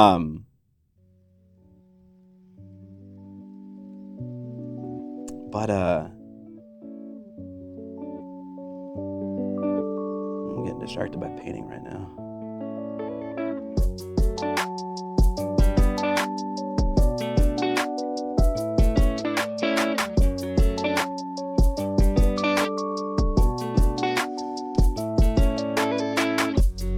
Sorry, I totally forgot what I was saying. Oh, you know, on paper, those wedge-shaped brush heads from Chimera would hold more paint in them, which means that you could paint for longer. But like, I could be totally honest with you, that's not a thing I necessarily need when I'm like painting most of the time. Like when I really get down into the details, I'm painting small things like this. You know, I'm not like base coating large tanks and stuff. And even if I was, would it really matter that much? I don't know, you know? I think it's not like a bad thing. It didn't slow me down. It didn't hurt me at all. I'm not really sure if it was super useful for the way that I paint, but they're not bad. They were good brushes. I don't know if the wedge really did anything for me. When am I releasing Miniac? Nice. Hearing you say that about AMG models is very reassuring. I sometimes feel like I'm going crazy. Yeah, Weenie Hut Jr. Yeah, a little bit challenging sometimes for sure. I think I had the same issue on the head of the Grand Inquisitor. Like he has these like things that are like in his forehead because he's a certain alien. And I had a very hard time seeing those things after a couple of layers of paint.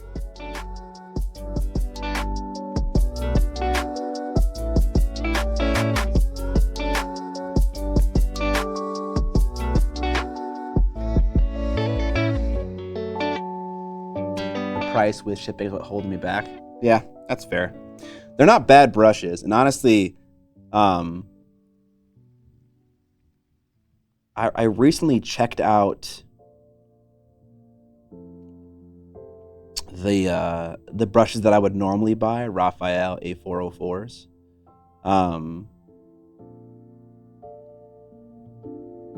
And also the Da Vinci brushes, and they were expensive or impossible to get. So in that case, that would be a brush that would work, you know? If you can't find anything else, that one works. Mindwork Games brushes work, you know? Someone came up to me and they like really insisted on me answering a question about what brushes I use. And I was hard pressed to answer that question.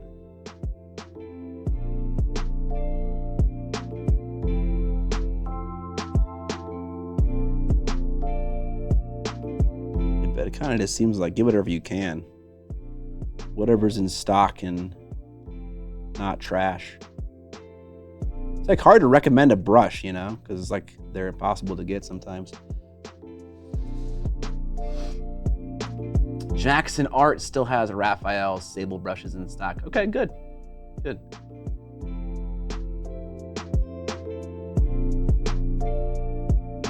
Found some in a little store in Rome. Yeah, there you go.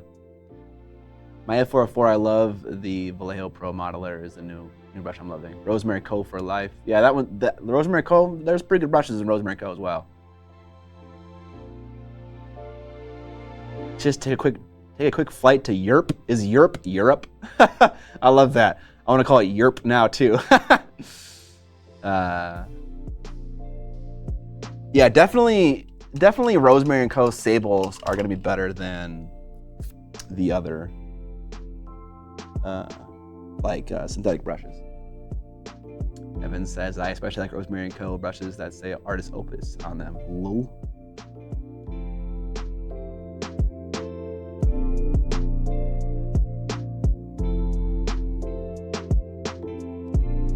LOL.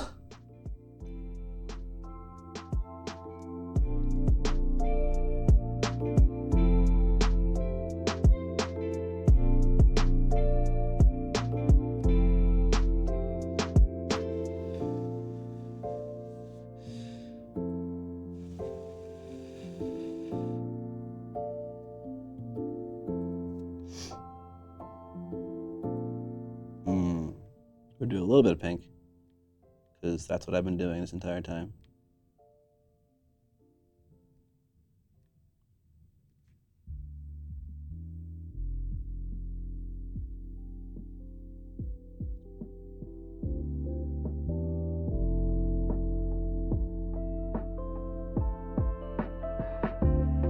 I kick ass for the Lord.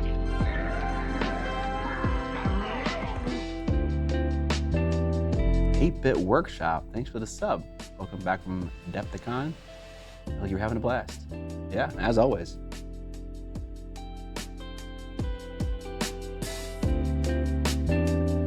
Good Mars, Kickstarter brushes were so your favorite from a few years ago?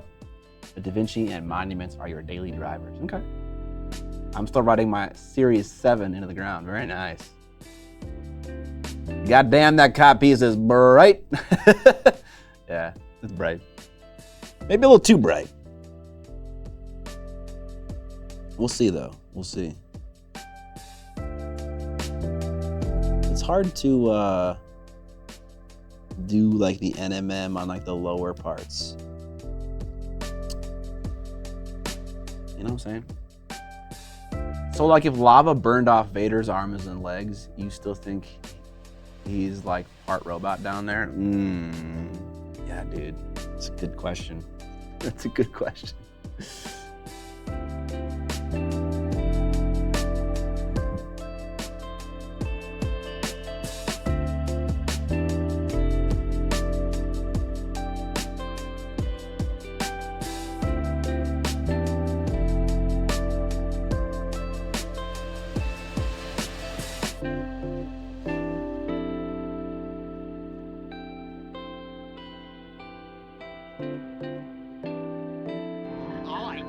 Add a little bit more black on the visible part of the armor, just so you can really like see the swinging contrast. He's disposable. Hey, what up, Ash? Hey man, it was great meeting you at Adepticon. Damn it. Coconut cheese. Thank you for the sub. Appreciate it.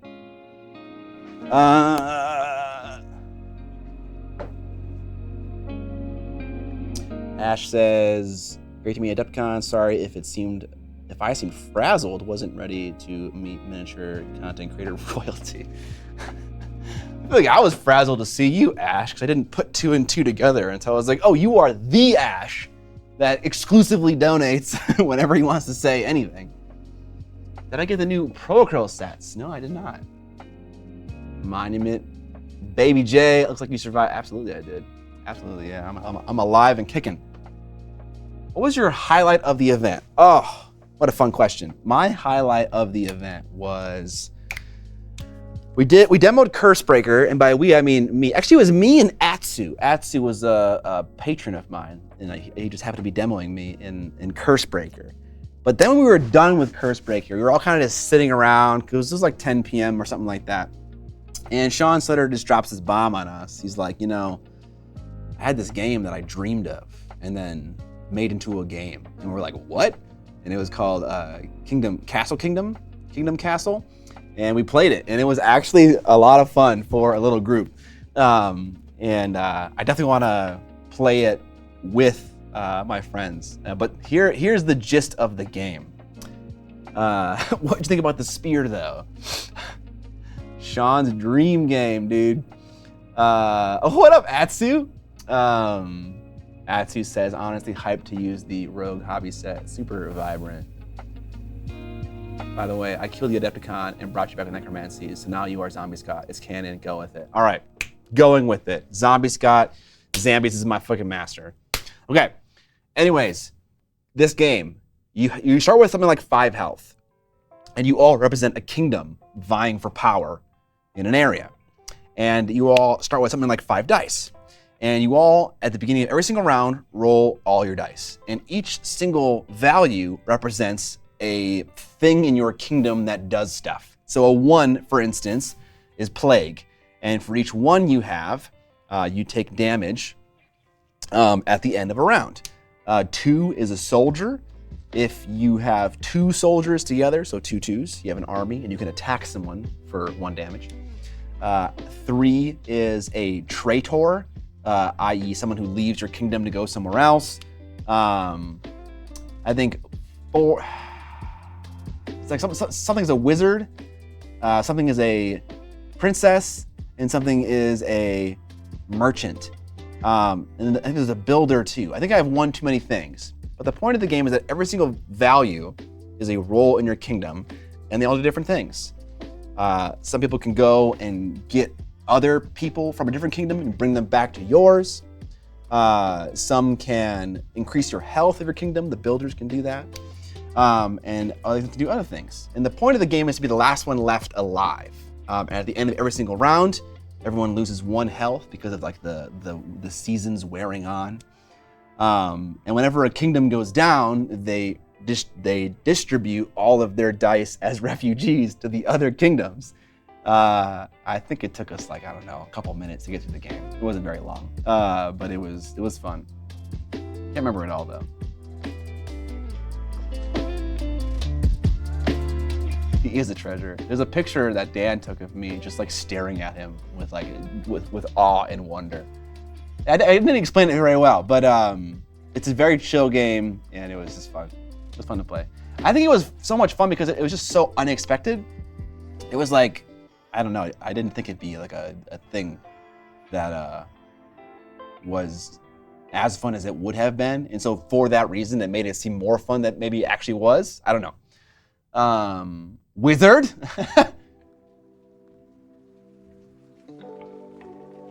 4 was a wizard, 5 a builder, 6 a princess. Zin Lee, who were you? Were you playing with us? It was Dan, Britt, Sean, Atsu, Oz from Steve Jackson Games, and myself. Oh, what up, Britt? Okay, I didn't know that was your name on Twitch. Okay.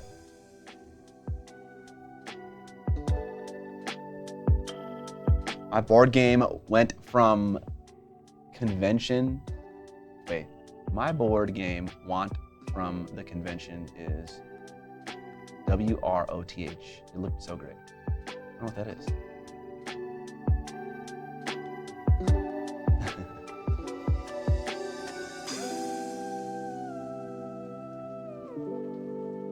Oh yeah, the Rufus. Are you talking about the little card things for Shatterpoint?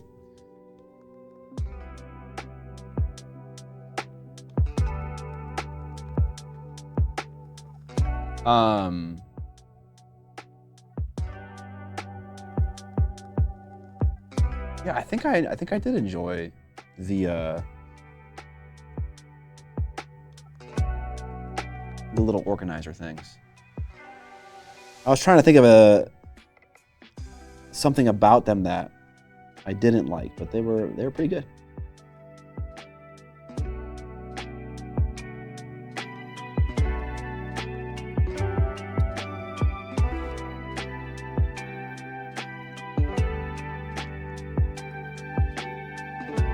was really fun.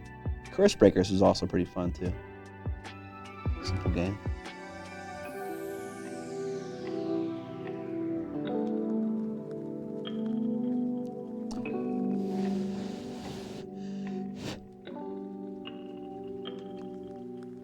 What is WROTH?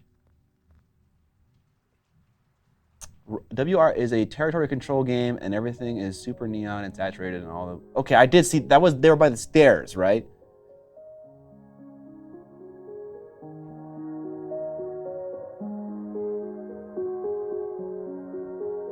Yes, I also like that Rufus kit. I like that there was a little area for conditions as well. That was nice. Did you like Shatterpoint Rufus kit? Are you like excited to play it more, or was it not a super great game?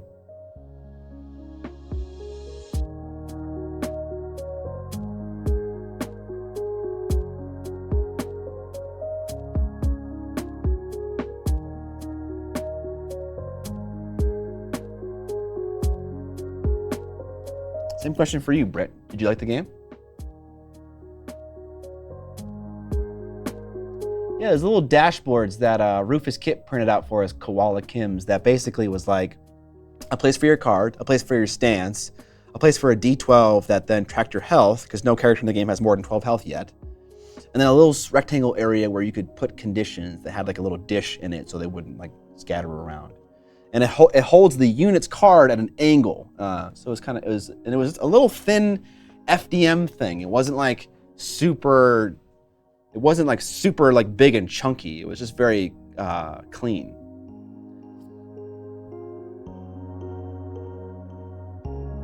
Vinful asks, what did I think of judging that Army Showcase event on Saturday? Dude, it was hard. There were 19 armies on display, and we had to just pick 3 of them. And no flame at all to the people running the show, but there wasn't any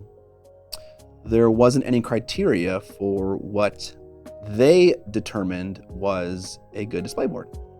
And so we had to kind of make it up on the spot. And so I made up a little rubric on the spot. And I added weights and everything to it.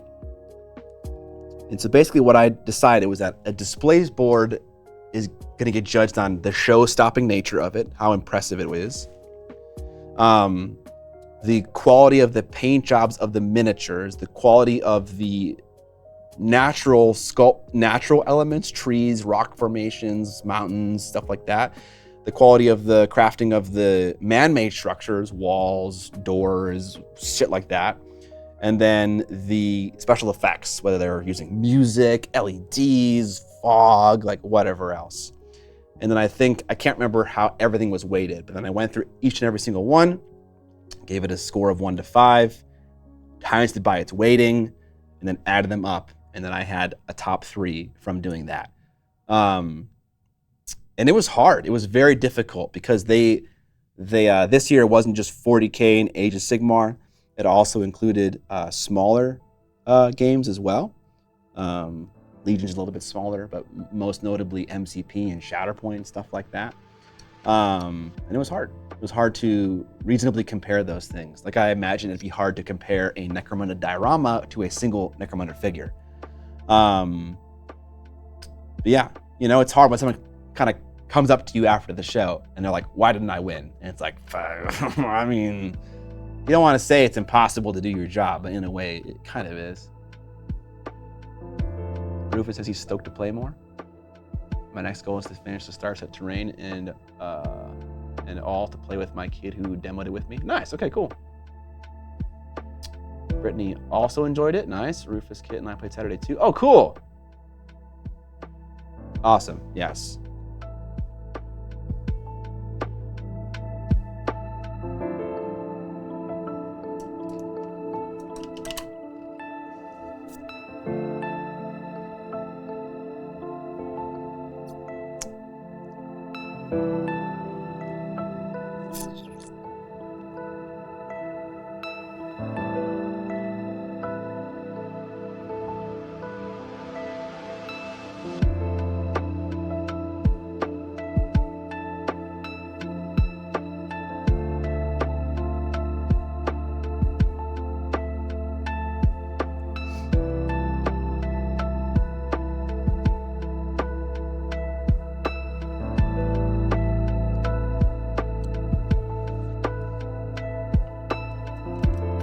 Not yet, Ash. But when I start painting like a new figure, we'll just bust them out and paint that new figure with them, which should be sometime soon after I finish Darth Vader. Finally started watching Necromunda after watching the pod. What Necromunda did you watch?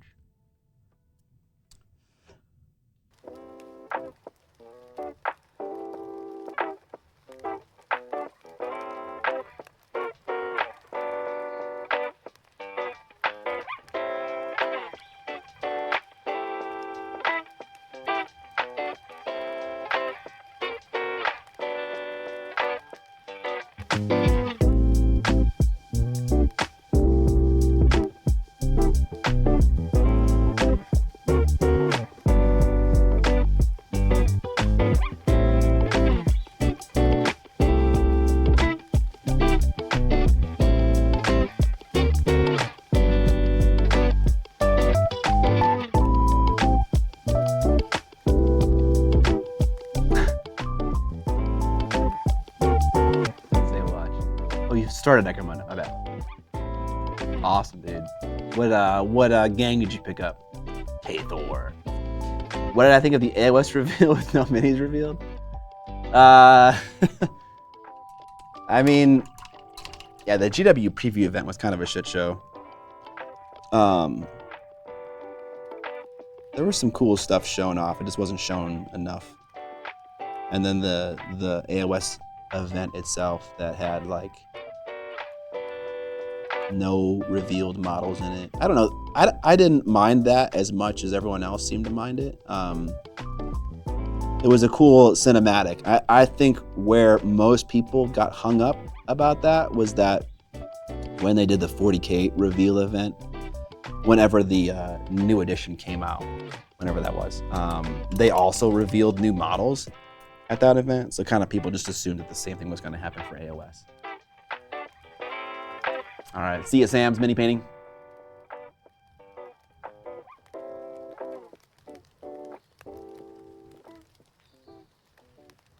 Zinli got the hose on the last struggle. The card flip was like perfectly in my favor for the locations because of positioning, and then the one point I didn't have, I had Anakin right next to.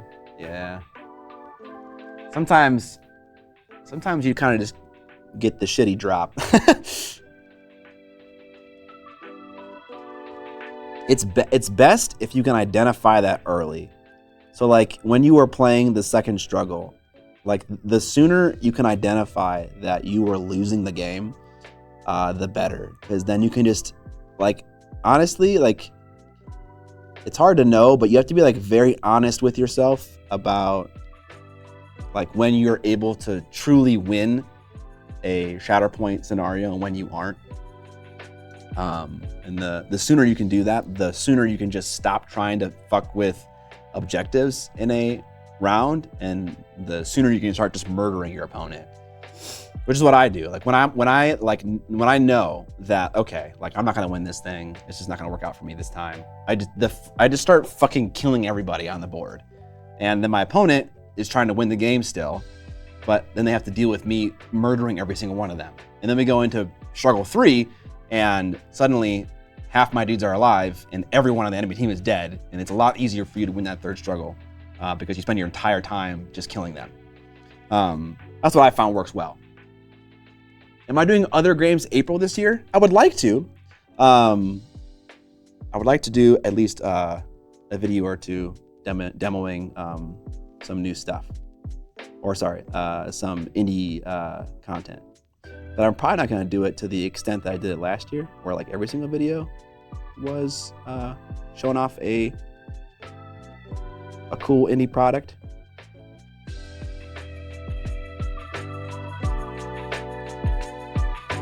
I don't know, I'm feeling selfish right now. I kind of want to just make the content that I want to make instead of just having a theme.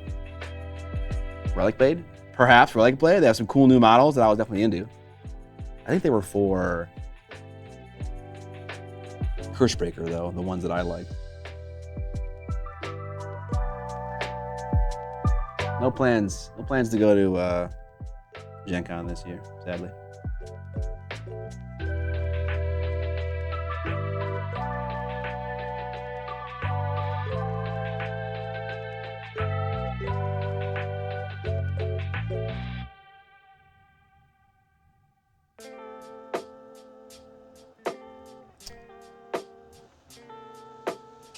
I don't know what to do with this this crotch piece thing. I'll try some stuff. Nova, though. Really like Vader to be neat. Apparently they paint up really quick and fun. Nice. The two, yes, you're right, Atsu. And I did like those models. Those are the ones that I saw in the case, and I was like, dang, these are sick. There were some terrain shenanigans as well. I made it impossible for her to Magna Guard to get onto 2 points. Yeah, just because the way you can stand, you know. Chat, remember to pressure him into coming to Nova.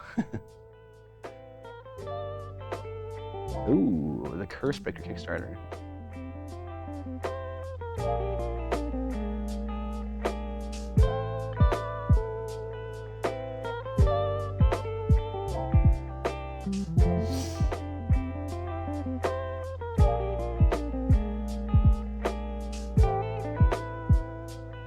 I think if people didn't come to visit the studio and stuff like that, I'd probably have more bandwidth to go to shows and stuff.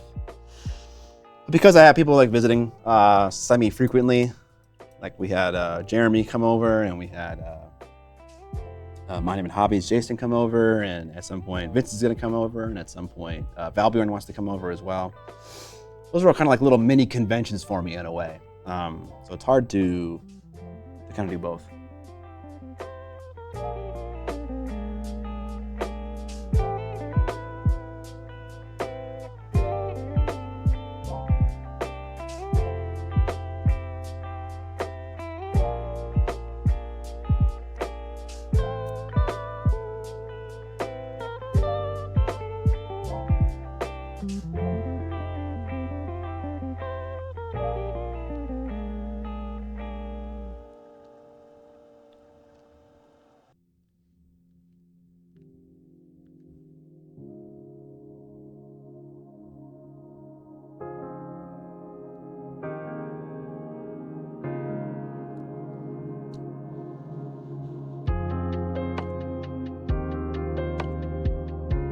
Are we gonna see Don Haney again?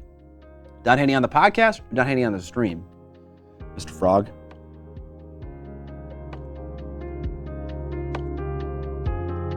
Either is very doable.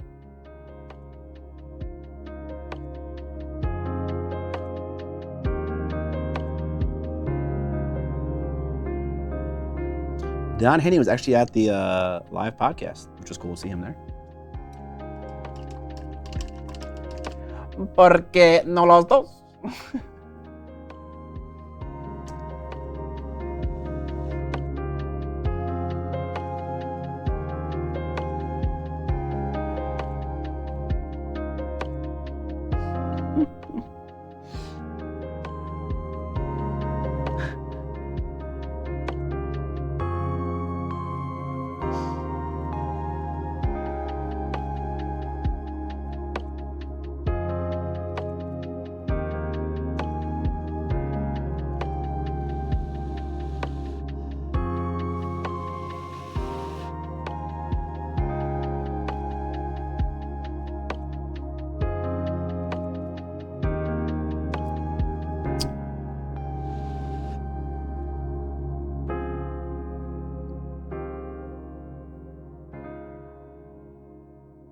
Would be interesting to get his take on the new old world stuff. Gotcha, okay.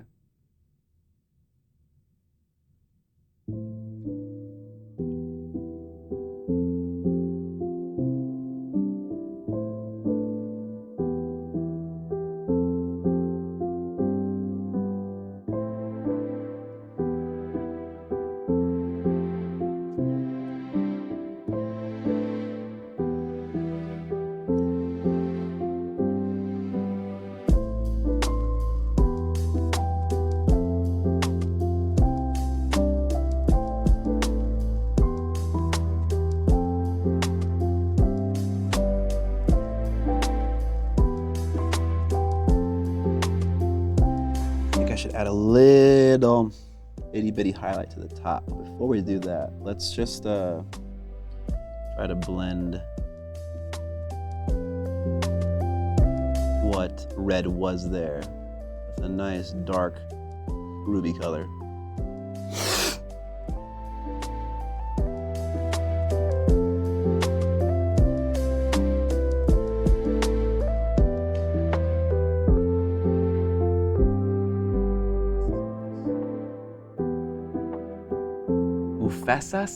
Esas marcas?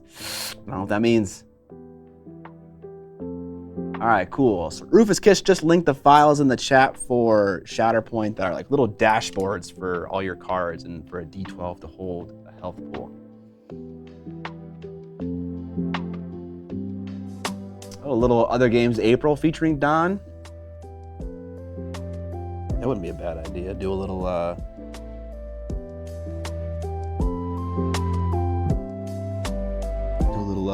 fucking Frostgrave.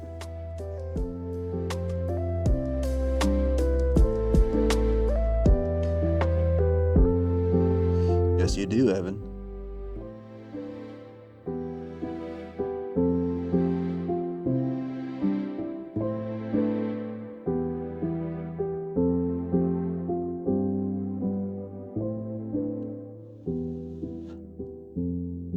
Hi, Don Remy. How you doing? Hello from the US.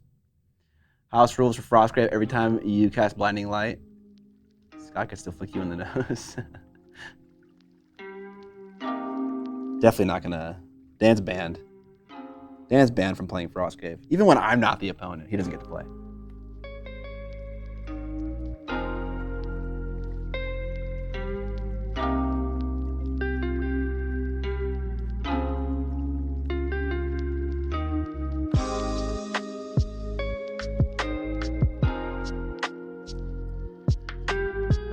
We got a little bright highlight at the bottom of his little pill recess, and then a slightly lighter highlight, or sorry, darker highlight at the top. I think we need to do a nice little recess shade on the right side, and most likely we're gonna fuck this up.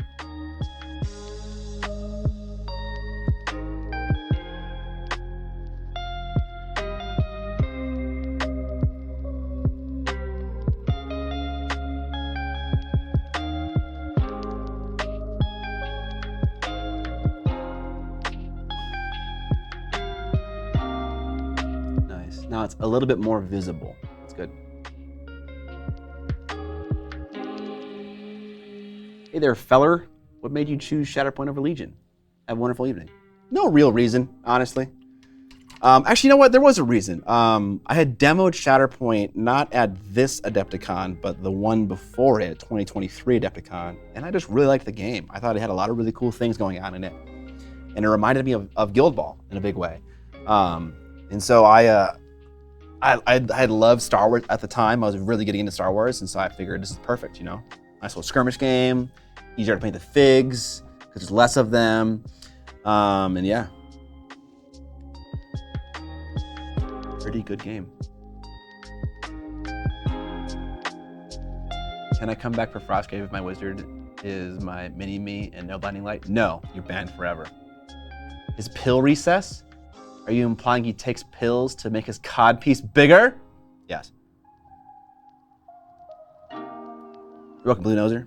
Although I will say that I like Shatterpoint. Sorry, I like sorry, not Shatterpoint. Legion. I think Legion's cool. Having just demoed that game at this last Adepticon, I dig it.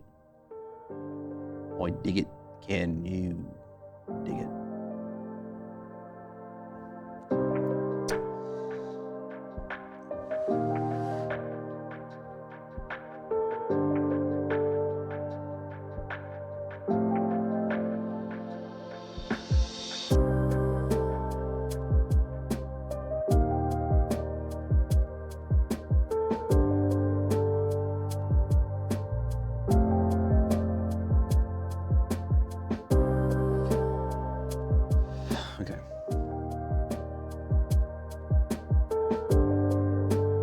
Legion is actually very fun. Yeah, you played it too, Evan. So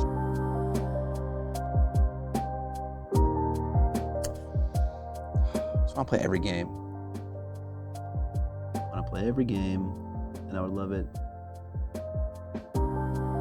Well, maybe I wouldn't love it. I was gonna say I would love it if I could have someone like edit my videos so I could just get straight into painting the next thing. But you know, there's definitely a part of the video editing process that I really enjoy, especially the video shooting component. Okay, I feel like that's probably good enough for his crotch. I don't know. It doesn't look that crazy bright and amazing, but I don't think it should be. I don't know.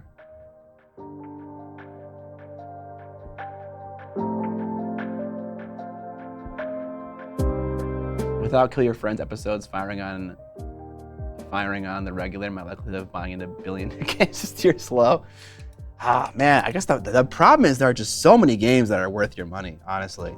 Like, you really just need to pick and choose, because like there's no possible way you'll ever be able to enjoy them all.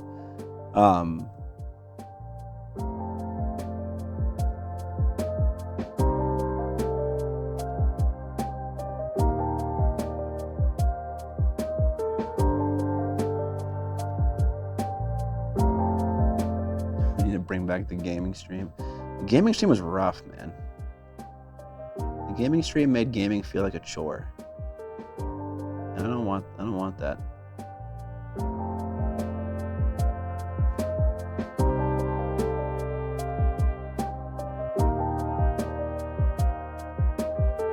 Also, the more important thing is, if I'm gonna spend extra hours in a work week, it probably should be on mini painting stuff, not gaming stuff. That's just a better business decision.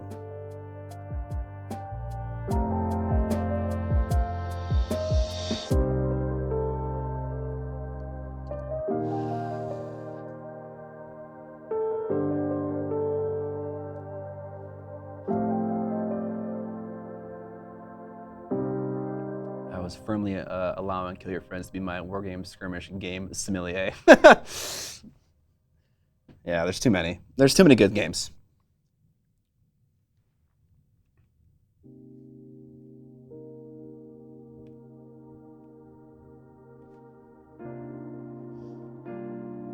I would love to do an AOS one with my buddy. I would love to do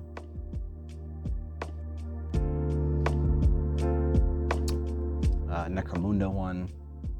I have a kill team army or force painted up, but I'm not like very good at kill team.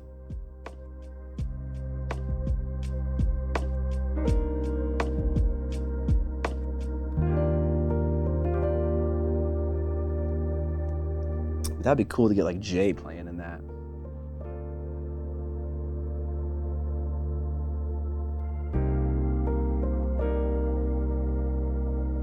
It's okay, kill team sucks. You bought a kill team, Evan. What'd you buy? I think an AOS one in the style of Games Night would be great. Yeah.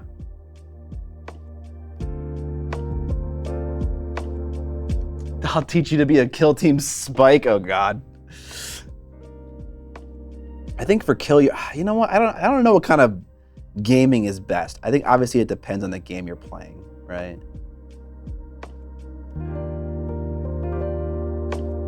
Like if you're playing Frostgrave for kill team, then you probably shouldn't play that as a Spike or like a Spike.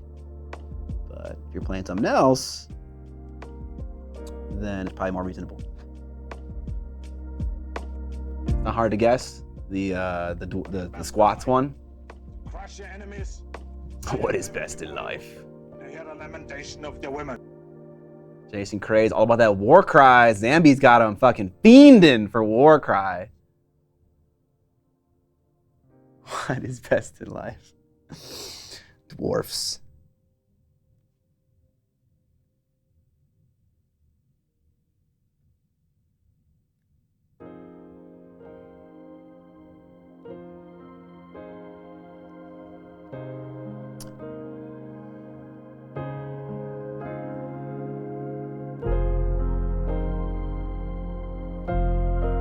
Warcry didn't cut the bacon. Cut the cheese. What? Cut the bacon. He didn't cut the bacon for me. I should try it again. It's one of those games that generates a scenario randomly, and so I feel like if you gotta play it a couple times, might get a good draw, might get a bad draw. You know, who knows?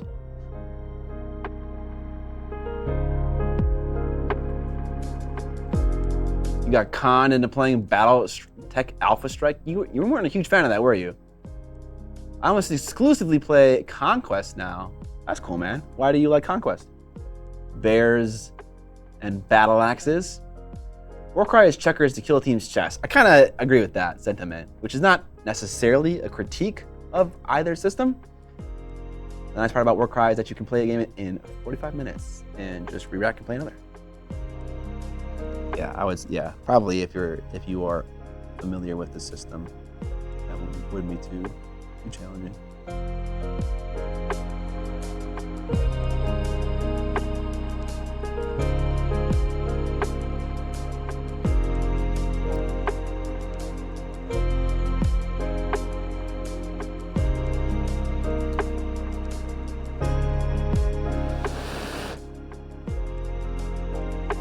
Warcry is easily GW's best game, a phrase I hear literally all the time. Not about Warcry, about insert literally any other game GW makes. To get people as casuals into playing their games because it's Yahtzee with minis, basically. Yahtzee with minis, okay.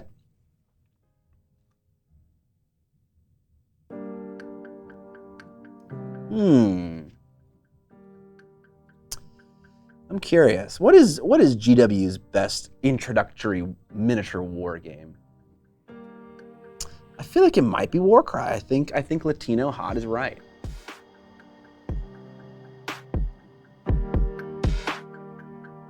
What do you guys think?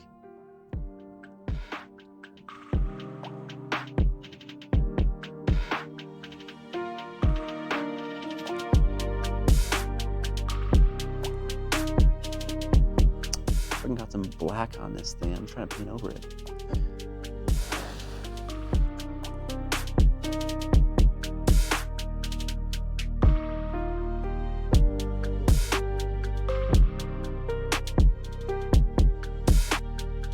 Why is Blood Bowl not a war game? Warcry for sure.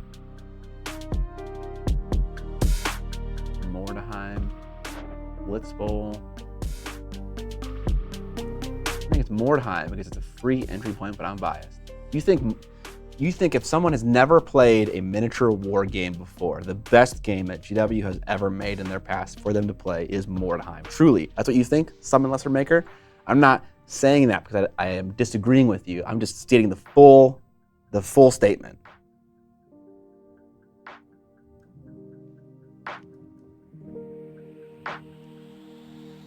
What do you think? Does that align with your beliefs?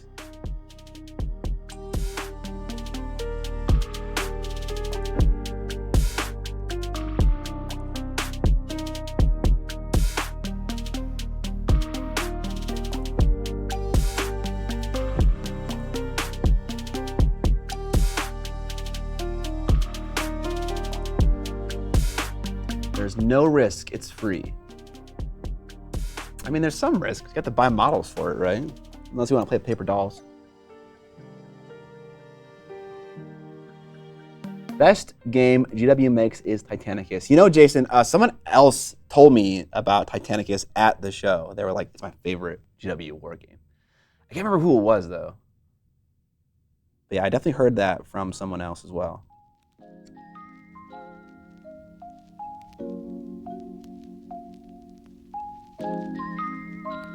Middle-earth strategy battle game is second. Scott with the, are you sure about that?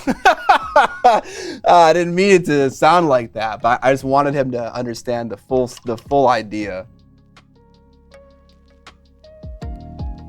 Instead of investing $100 on a game you might not play. I think just because the game is free does not make it a suitable game for a beginner to get into. I think that very likely, if someone who had never played a war game before played an unsupported GW game from the 90s, they'd be like, fuck this. This is ridiculous. Like, this is so complicated and hard to play. That's my opinion. That's not saying that Mordheim is a bad game. but I think for a beginner, maybe it'd be a little bit challenging.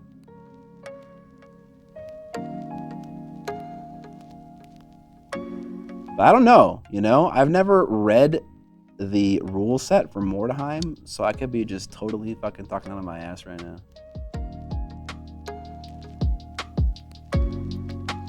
Maybe it's fucking great for beginners. Frostgrave. Blood Bowl. Straightforward.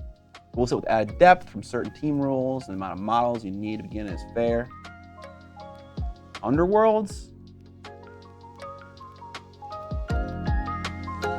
I think it depends on what the person's background is. An RPG player will be drawn to different products than a competitive board gamer than a hobbyist. Most of the time, probably just whatever game's aesthetic appeals the most. You know, honestly, I thought that was a very insightful comment. I think that's probably more often important than a lot of people give it credit for, is just picking a game that you just aesthetically are into. Like whether it's an IP that you're interested in or you like the models in the game. That happens to be, you know, important for me quite often. My 7-year-old learned how to play it. Oh, that's awesome. Maybe that is proof that it is good for someone to get into.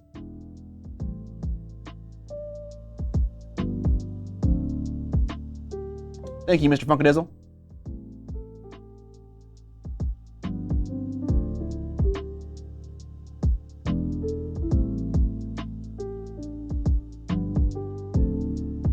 Man, I got black on this, the edge of this like cod piece thing near his leg, and like I cannot get it to go away. I keep painting over it, and I can still fucking see it there. Bastard. All right, I think we got rid of it now. Finally.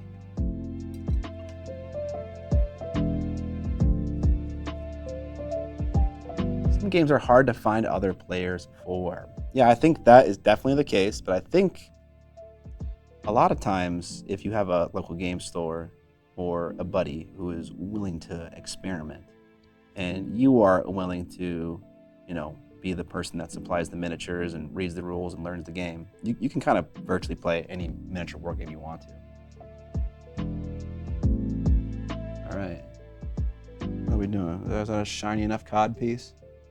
Good enough for me. All right, let's move on to one of these legs.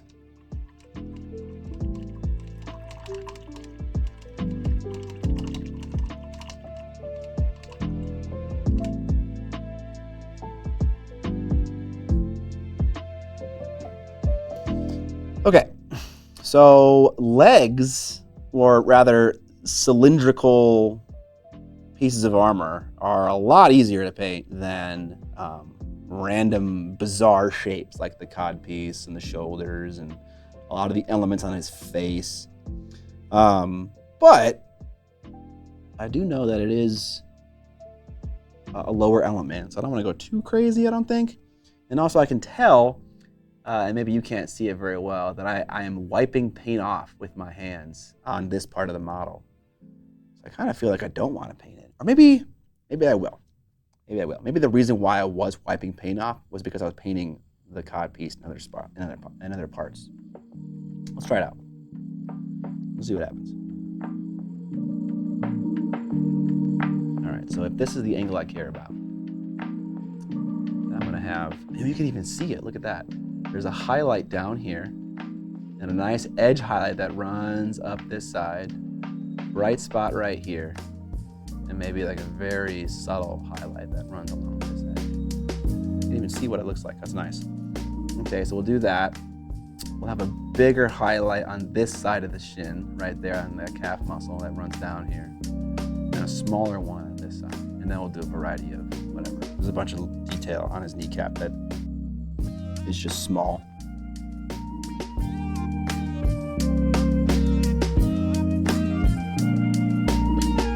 Anyone got a recommendation for a medieval fantasy bust? Needs some change from rank and flank file painting. Pepe Kaiser. Do I still have my shitty Google Docs link to all the companies that I like on a command?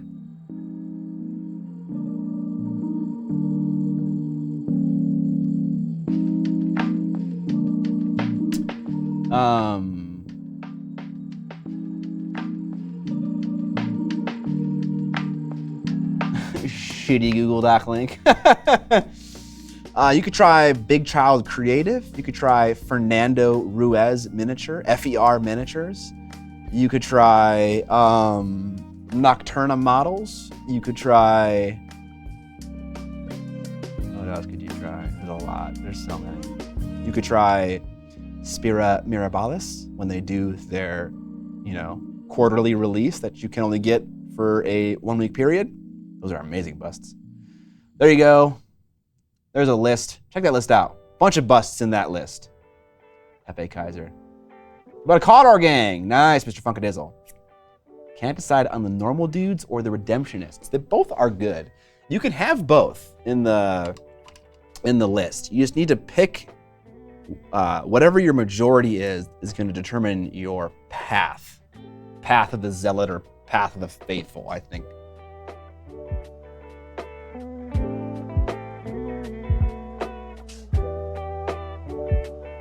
Okay. Let's grab some of this red paint from Vallejo Game Color. Start to build up some highlights on the top. Pull this edge down.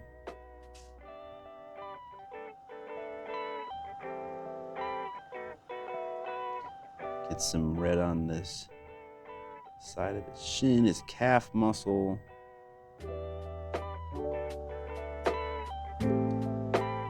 Start painting all these little like clamshell looking things. There's the knee, sunburst details.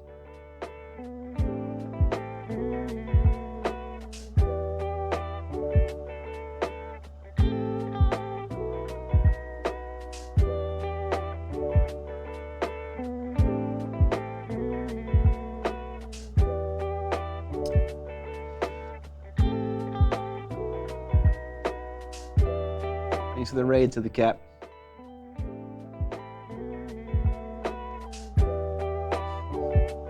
Evan is very proud of the number of people he's got into things.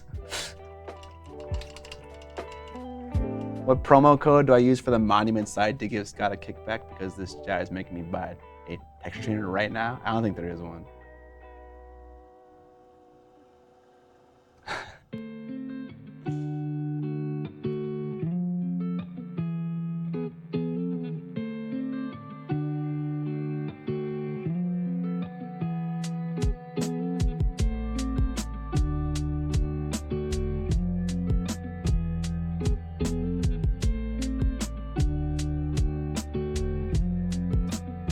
Jason, let's just make that one thing that we're talking about making.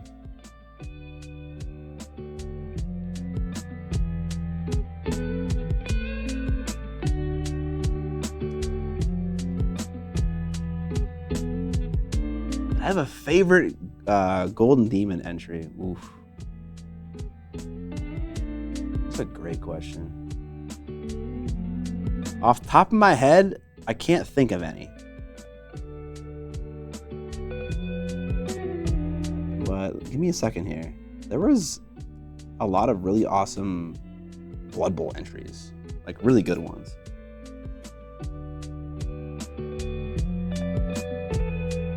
No pressure, Miniac, but that would have bought you lunch.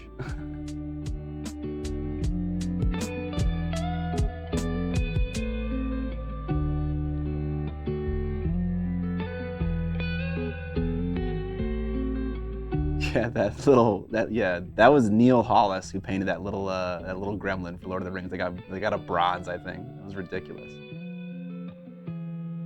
I'm excited about the new Obi model coming out for Legion. No, I didn't really see it, but you know what I am excited for? Those fucking snow troopers with grav boots from the Solo movie that are getting models in Legion.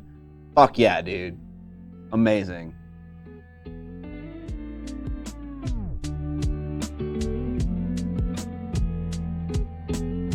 That's why you give subs. I appreciate that, Jason. That's hilarious. Let's get some more of this red paint on the palette. What's it called? Gory Red. You know, something interesting. Must not be getting enough water. The Vallejo Game Color is kind of drying out a little bit on the palette, but that doesn't mean anything. It could be just spread out too much.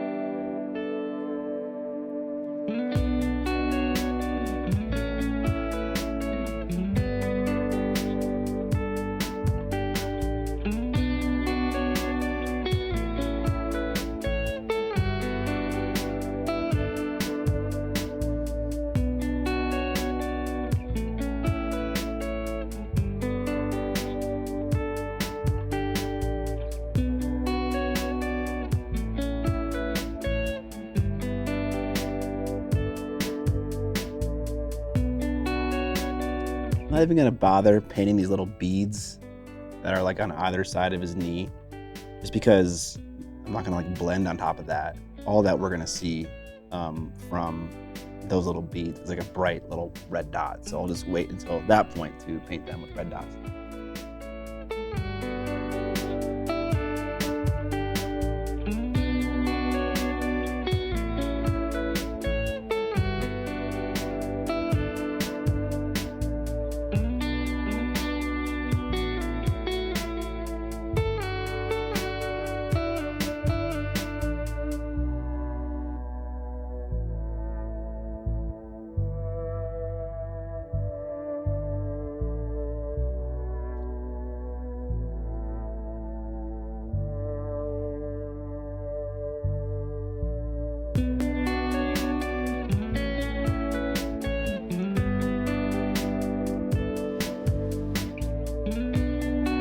Hello, Father.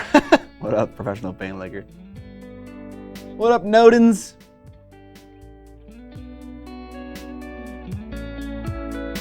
The reddish section on the cloak was just meant as a way to demonstrate the opacity of this particular red paint that I'm using over black.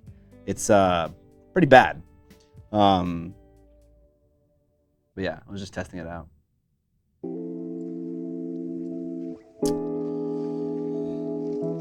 Now we'll do a little bit of the super juicy red mixed with the not super juicy red.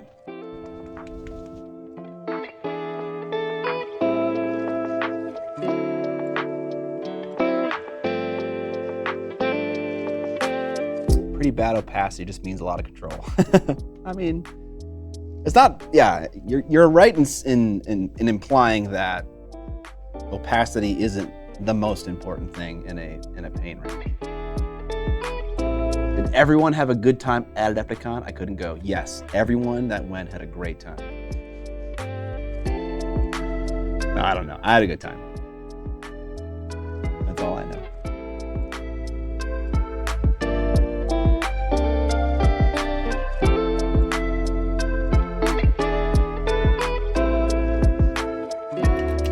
Everyone's with that one guy.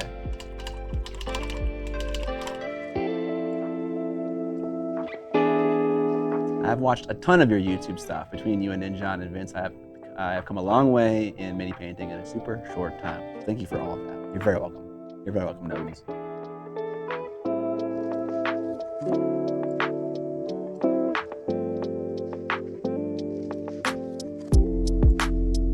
Thank you for letting me know.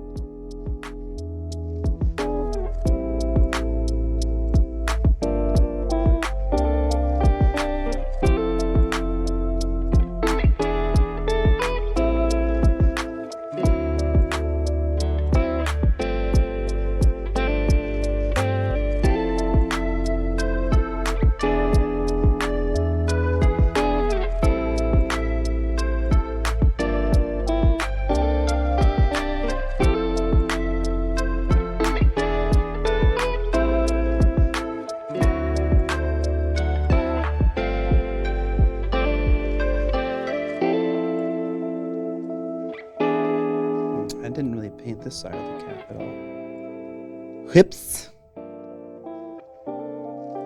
think I'll probably just paint it in the same way as the other side, to be honest.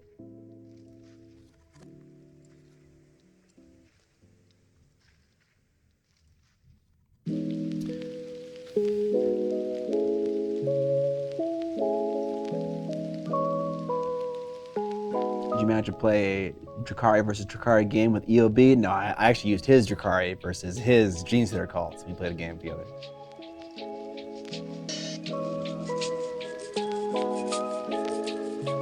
The next thing I'm trying to tackle is NMM. Okay, nice.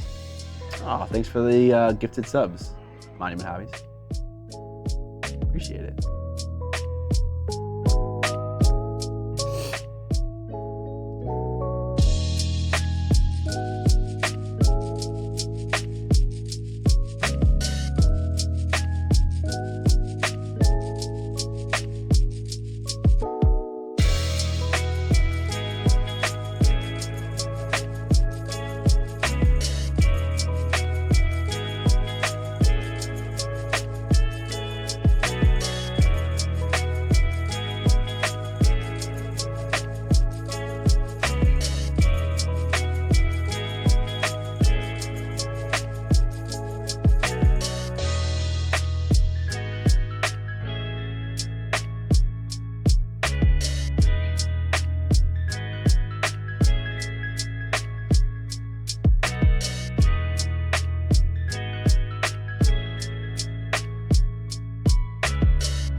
Will the escalation happen at a later time? Well, the escalation is going on for the entirety of this year, so I guess, I don't know. I'm not gonna paint a ton of it in this first quarter, but in the second quarter and beyond, I'm definitely planning on painting some more.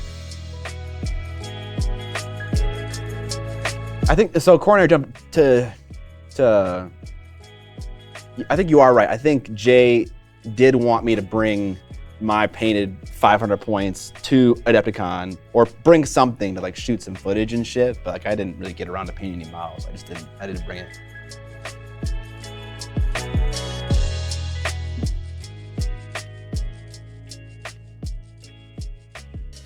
Yeah, I think we're doing the painting this entire year.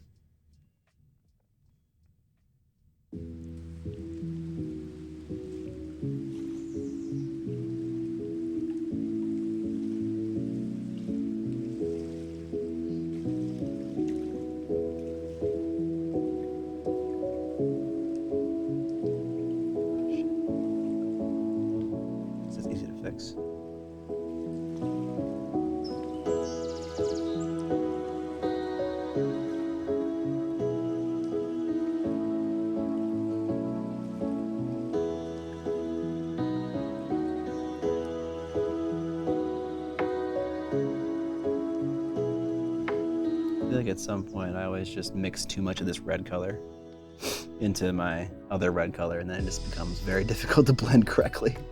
But it doesn't matter because it's easy to fix after the fact.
Freebooter's Fate is a kick-ass despite not being classic on combat. Once I get a good handle on NMM, I think I want to try doing OSL, but I'm still struggling with getting my highlights right, but I'm getting there. Okay, very nice.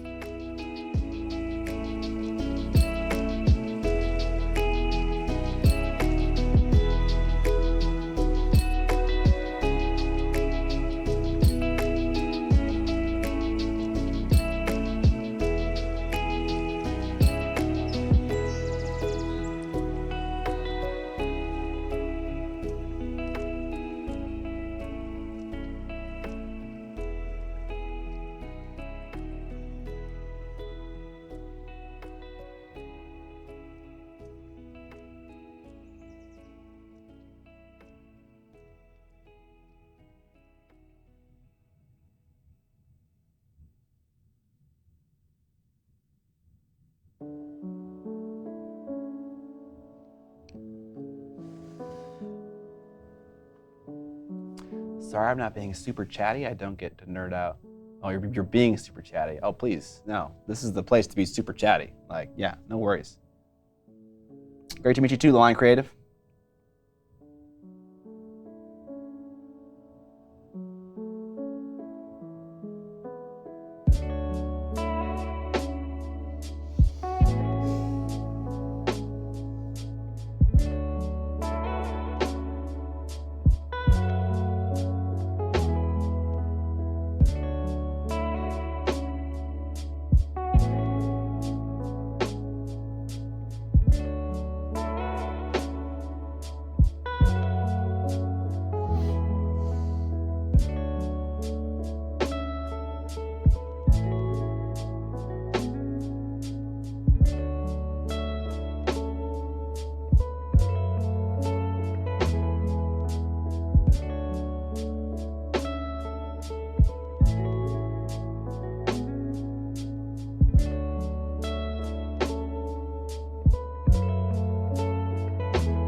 Sorry. My boys are going off about Gold Demon right now. I'm just curious what they're saying. I did show off the B, and yes, Jason is correct. It is still better than Citizen King. Wait, I thought stream was to discuss what the tastiest pain is. We've already discovered that, so we're moving on to greater things now.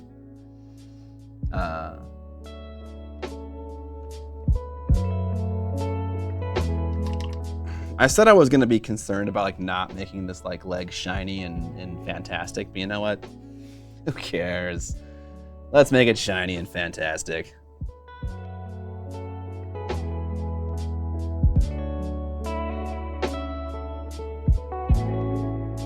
I kick ass for the Lord.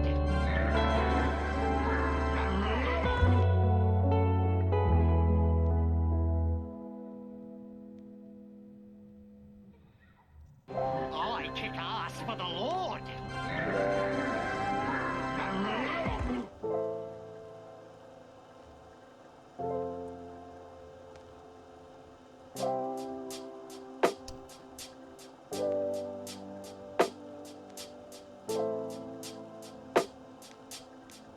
Is it bad that I still have a pile of shame? Pile of minis but want more? I've managed to get my Starks done, but my Stark versus Lannister stat. From my Stark versus Lannister stat, most of my Malifaux, one door from a D&D campaign that I'm in, and the core space firstborn drone that I'm using to learn NMM. You know, I don't think it entirely depends on what your goals are, Noden. You know? If your goals are to collect miniatures, buy all the miniatures you want, you know? Don't let anyone stop you. But if your goals are to, you know, improve and get better at things, like obviously you want to put some time into painting the models you buy. So it kind of depends. It depends on the person.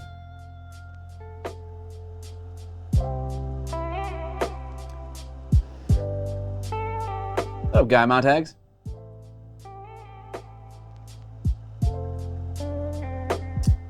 CL3K0. I've never heard of Wonderfest. What is Wonderfest? What is it all about? What do you do at Wonderfest? I wish you all the luck, Evan. I must have a persona about Golden Demon that is weird and bizarre. But I don't mind people competing in it or stuff like that. I was standing next to Ben Cantor in the Golden Demon line, and they called him out to go into the Golden Demon room before the event. And like someone mentioned to me, like, "Ooh, that must have hurt." And I was like, "Dude, I didn't enter into the competition. Why would it hurt?" I don't know. I don't mind it. I'm not into GD at the moment.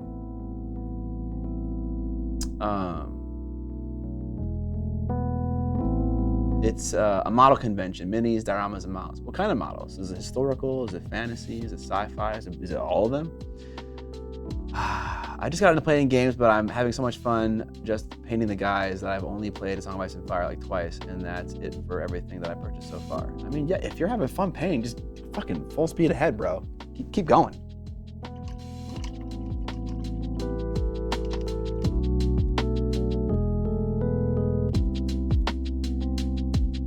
Different every year, but majority is sci-fi. Okay, cool.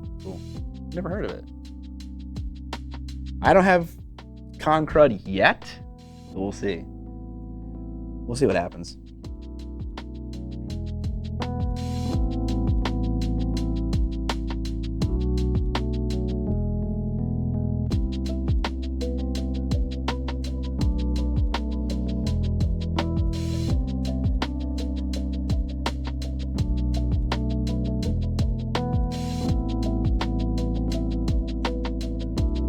Am I entering into the capital pal when I come to Nova? That's a little bit easier because I've painted a ton of models that could be like legal entries into a competition. I don't know. If I'm being honest, I'm probably not gonna come to Nova just because it's just too much traveling. You know, I'm really hyped on painting minis for videos and stuff like that, and doing YouTube. And traveling really sucks a lot of time away from that kind of stuff.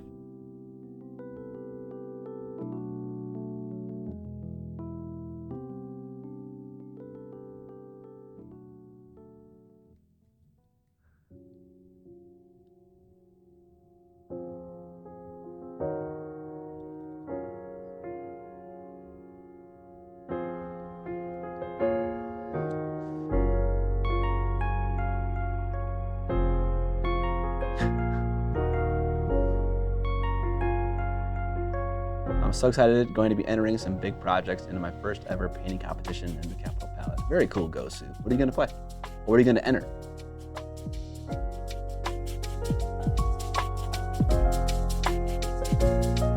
I like how like Evan is conspiring to get me to go to Nova like in my own chat, as if it's a secret.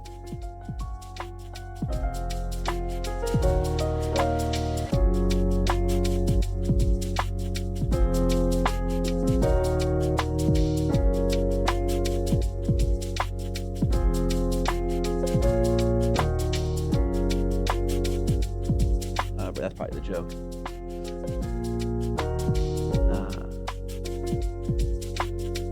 30K Kratos tank and an Imperial Knight. I spent 4 months on the Imperial Knight and just got finished. I'm really proud of it. That's fucking awesome.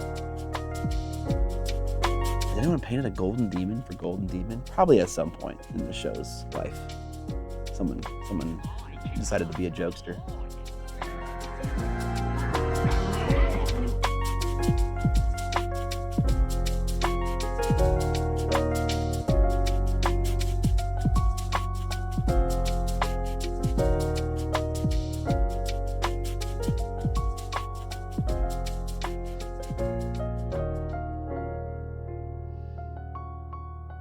Oh, thanks for gifting this up, Alamo. Appreciate it.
See you, Jason. Thanks for hanging out for so long, man.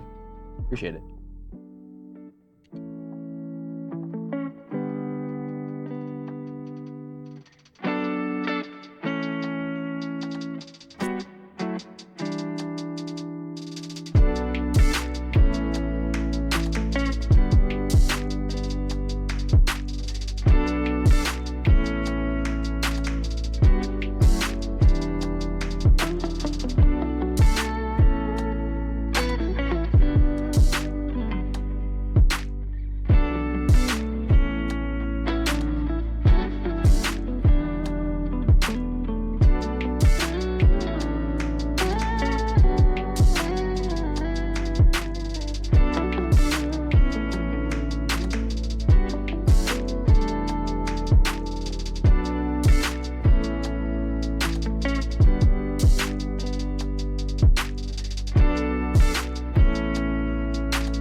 Sometimes it happens, noted, and you'll get a couple hairs sticking out from the rest. I believe it's largely just a quality control issue.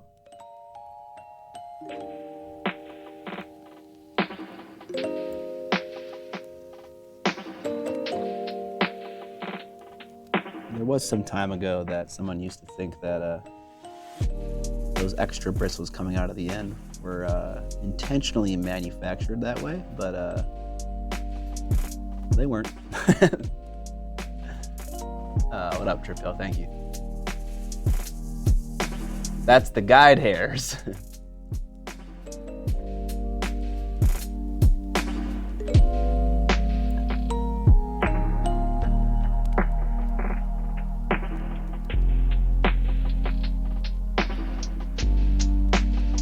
Exactly.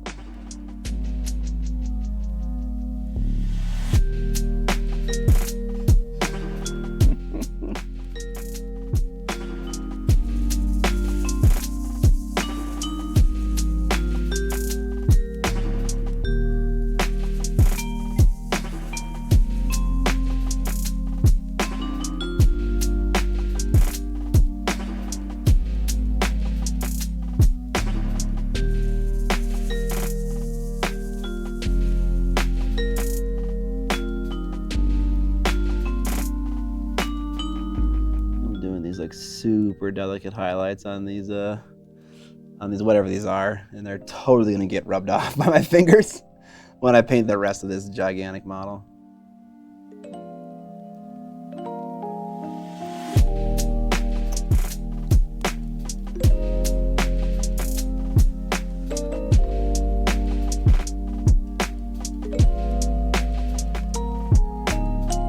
Nice to meet you as well, 3-Foot God. They're called greaves, I believe. Okay.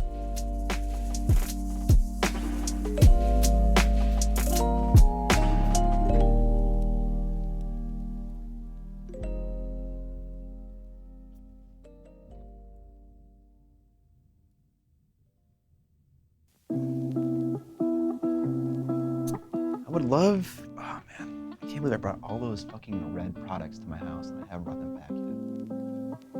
I feel like I would love to have my fluo red paint or ink right now to glaze over this white. Instead of just using more of the same red acrylic paint that I have been using.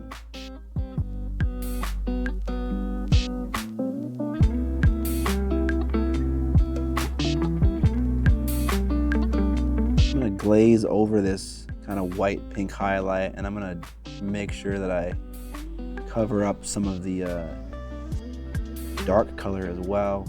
Kind of like do some blending. It's a very thin paint that I'm using right now.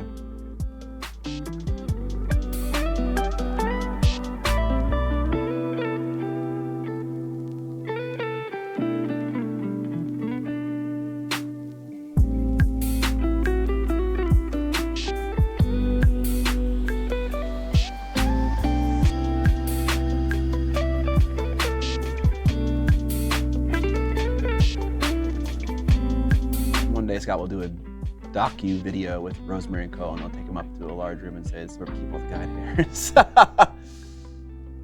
called shin guards, and all soccer players are required to wear them.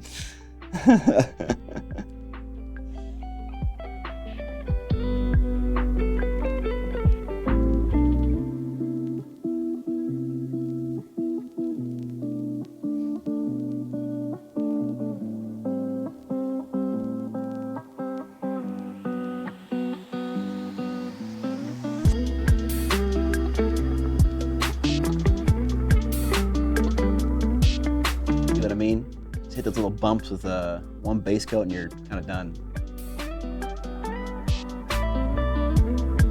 The Dice Dojo is willing to sell / buy chat is blowing up post Adepticon. All the stuff from the goodie bags and whatnot.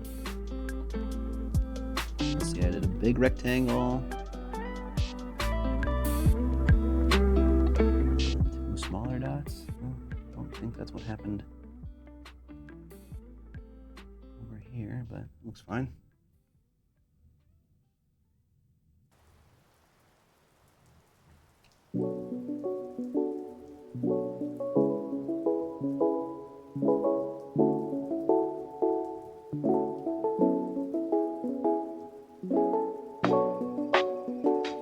Got a pretty dark red color here. I'm just kind of glazing around the area of shadow.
I think I said this last time, but I think I figured out what I'm doing wrong with this red paint.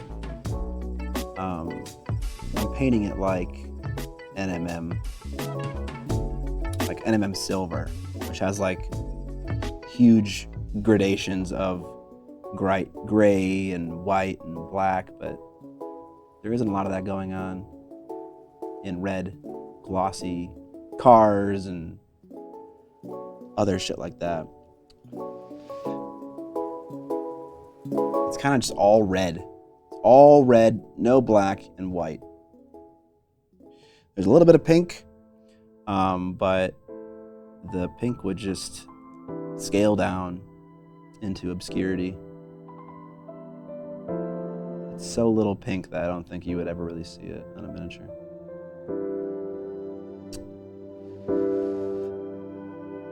I don't really know how to fix it at this point, so I'm kind of just rolling with it.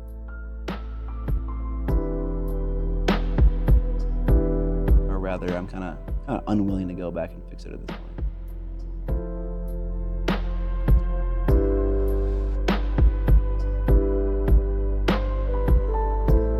Scott, did you wipe the internet out of those Reaver jet bike helmets? I cannot find them anywhere. There were some 3D printable ones that kind of looked the same, but I don't know, I guess so. You could grab one and like make a mold of it and cast it in green stuff. Or just cast it in resin, like a legit thing. That's. I mean, I would do that.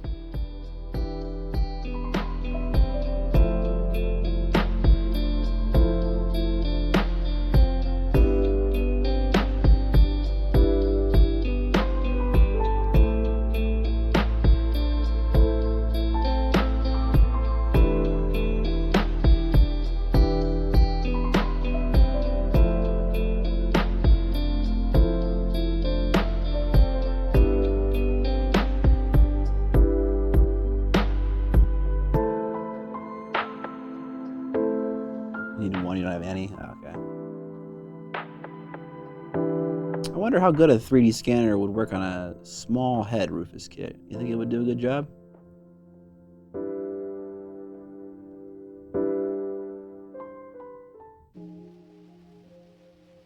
Whing.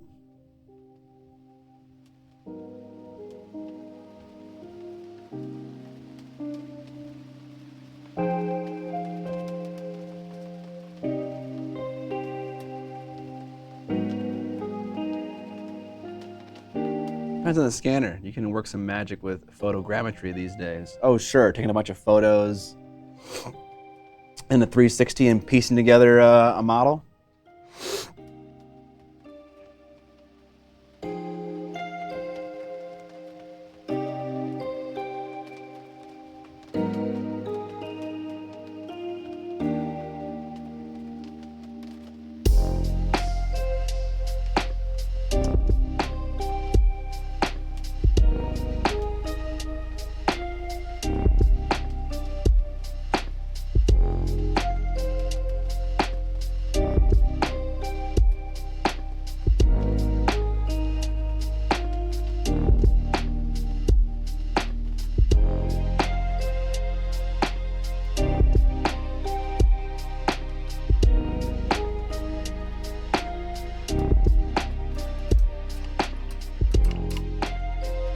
surprisingly well. There are actual 3D scanner kits you can build with some printed parts and a Raspberry Pi with a camera. Oh, okay.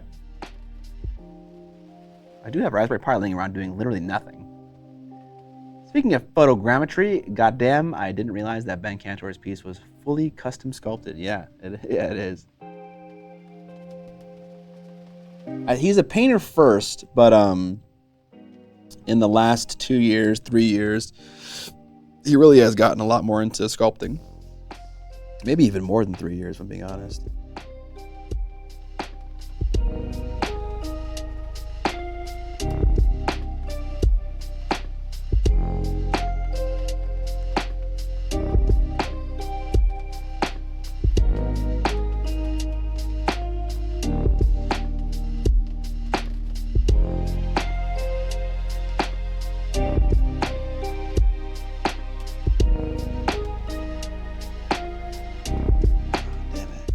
Spilled over onto my edge highlight with fucking black paint.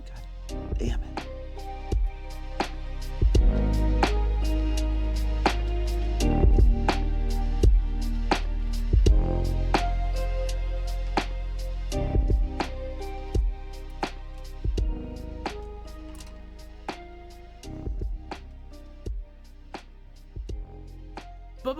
Boner boys!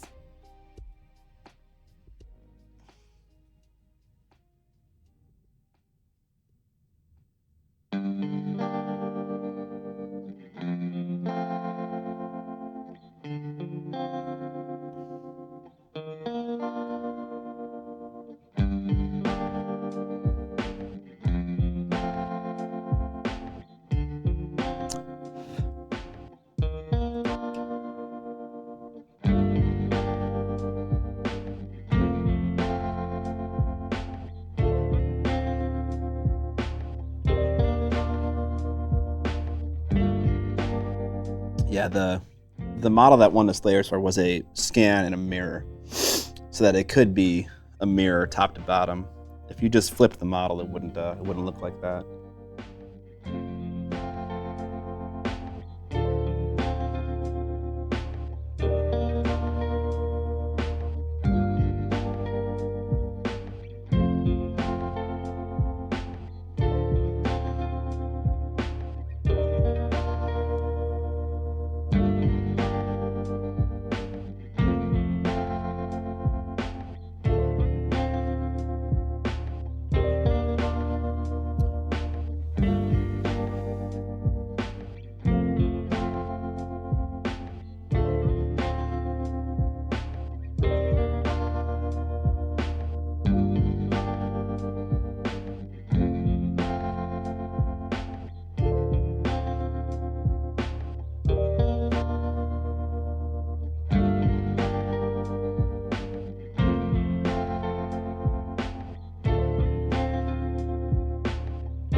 Okay.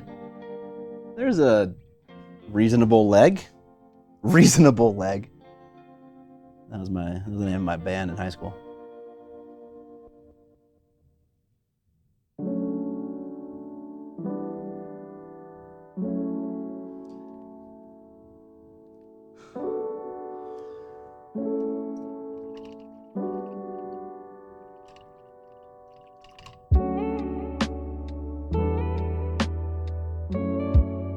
Donation text. Oh, thank you. Thanks for the $5, 8-bit workshop. Hey, not sure if you've heard of the concept of body doubling in ADHD, but I listen to your stream while I hobby, and it makes it easier to start / keep working on my stuff. So I appreciate you, bro. You're welcome. You're welcome, man. I've never heard of that concept.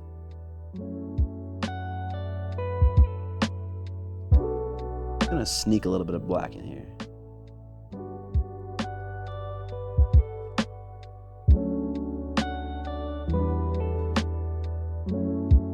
Just to boost up that contrast.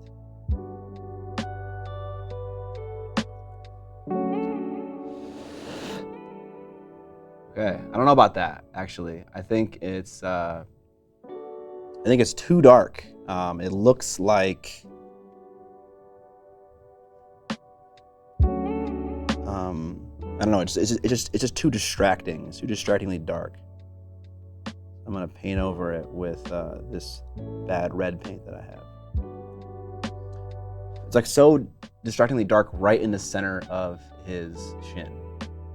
Are you doing just the armor or the fabric too? I'm definitely gonna paint the fabric as well, but we're not gonna paint it like a glossy piece of metal. We're gonna paint it like, like fabric. I don't know what color I'm gonna paint it though. At some point I thought I was gonna do it all in red, and then I was like, maybe I'll do it in like a brown, maybe I'll do it in like a fucking, white, maybe I'll do it in black, maybe I'll do it in a gray, maybe I'll do it in something like a maroon. I don't know what we're gonna do. But that'll be it for this stream. We got kind of one more leg left to go on Darth Vader, and then, well, for the red armor, and then like a couple of adjustments that need to happen. And then we can paint the rest of the model, which should be a lot easier just because it's not so labor intensive as painting, NMM can be. But yeah, I'm not sure what colors to paint the rest of the fabrics, honestly. You scanned it, flipped it, and 3D printed it. Yes, correct coronary jump. Thanks for the article, Rufus Kid. Are you, going that dark implies that it is concave. Is the button panel not also a red material? I guess that would make sense. Maybe that should be red material as well, because everything else is like that. I don't know what concave means, but it does curl in. So that's why I put the highlight where it was. If it flares out at the bottom, it flares out at the bottom, and so it would get a highlight there, and it would be darkest at the top where it's like most curled in. Has the controversy of that one mini been discussed? Yeah, we discussed it at the beginning of the stream. We solved it too. Everything is figured out, so don't miss the VOD. All right, I'm gonna head out. Thanks for the stream, y'all. Or thanks for being here for the stream. My brain's a little buzzed right now. Buzzed? What am I saying? All right. Thanks for hanging out for the stream, y'all. Thanks for donating. Thanks for subbing. Thanks for chatting. Literally any kind of interaction in the stream is awesome for me, if I can be honest. Buzzed like a bee?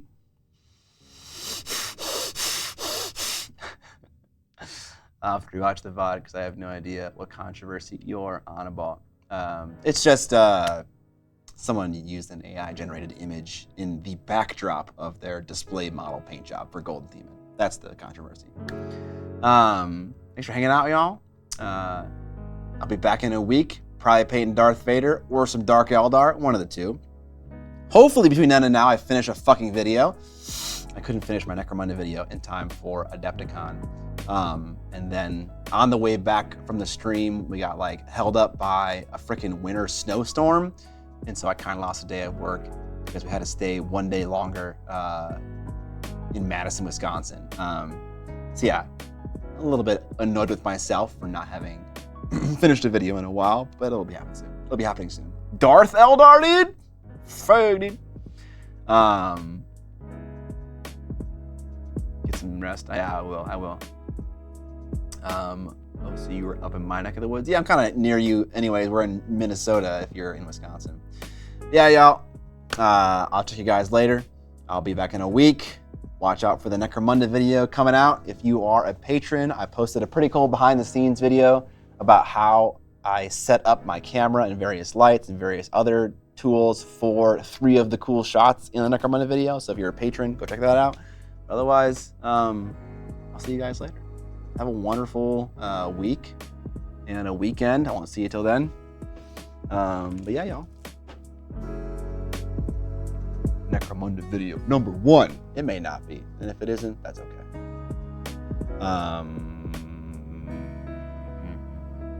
Hold on here. I gotta find my button thing. There we go, dude. All right, y'all. See you later.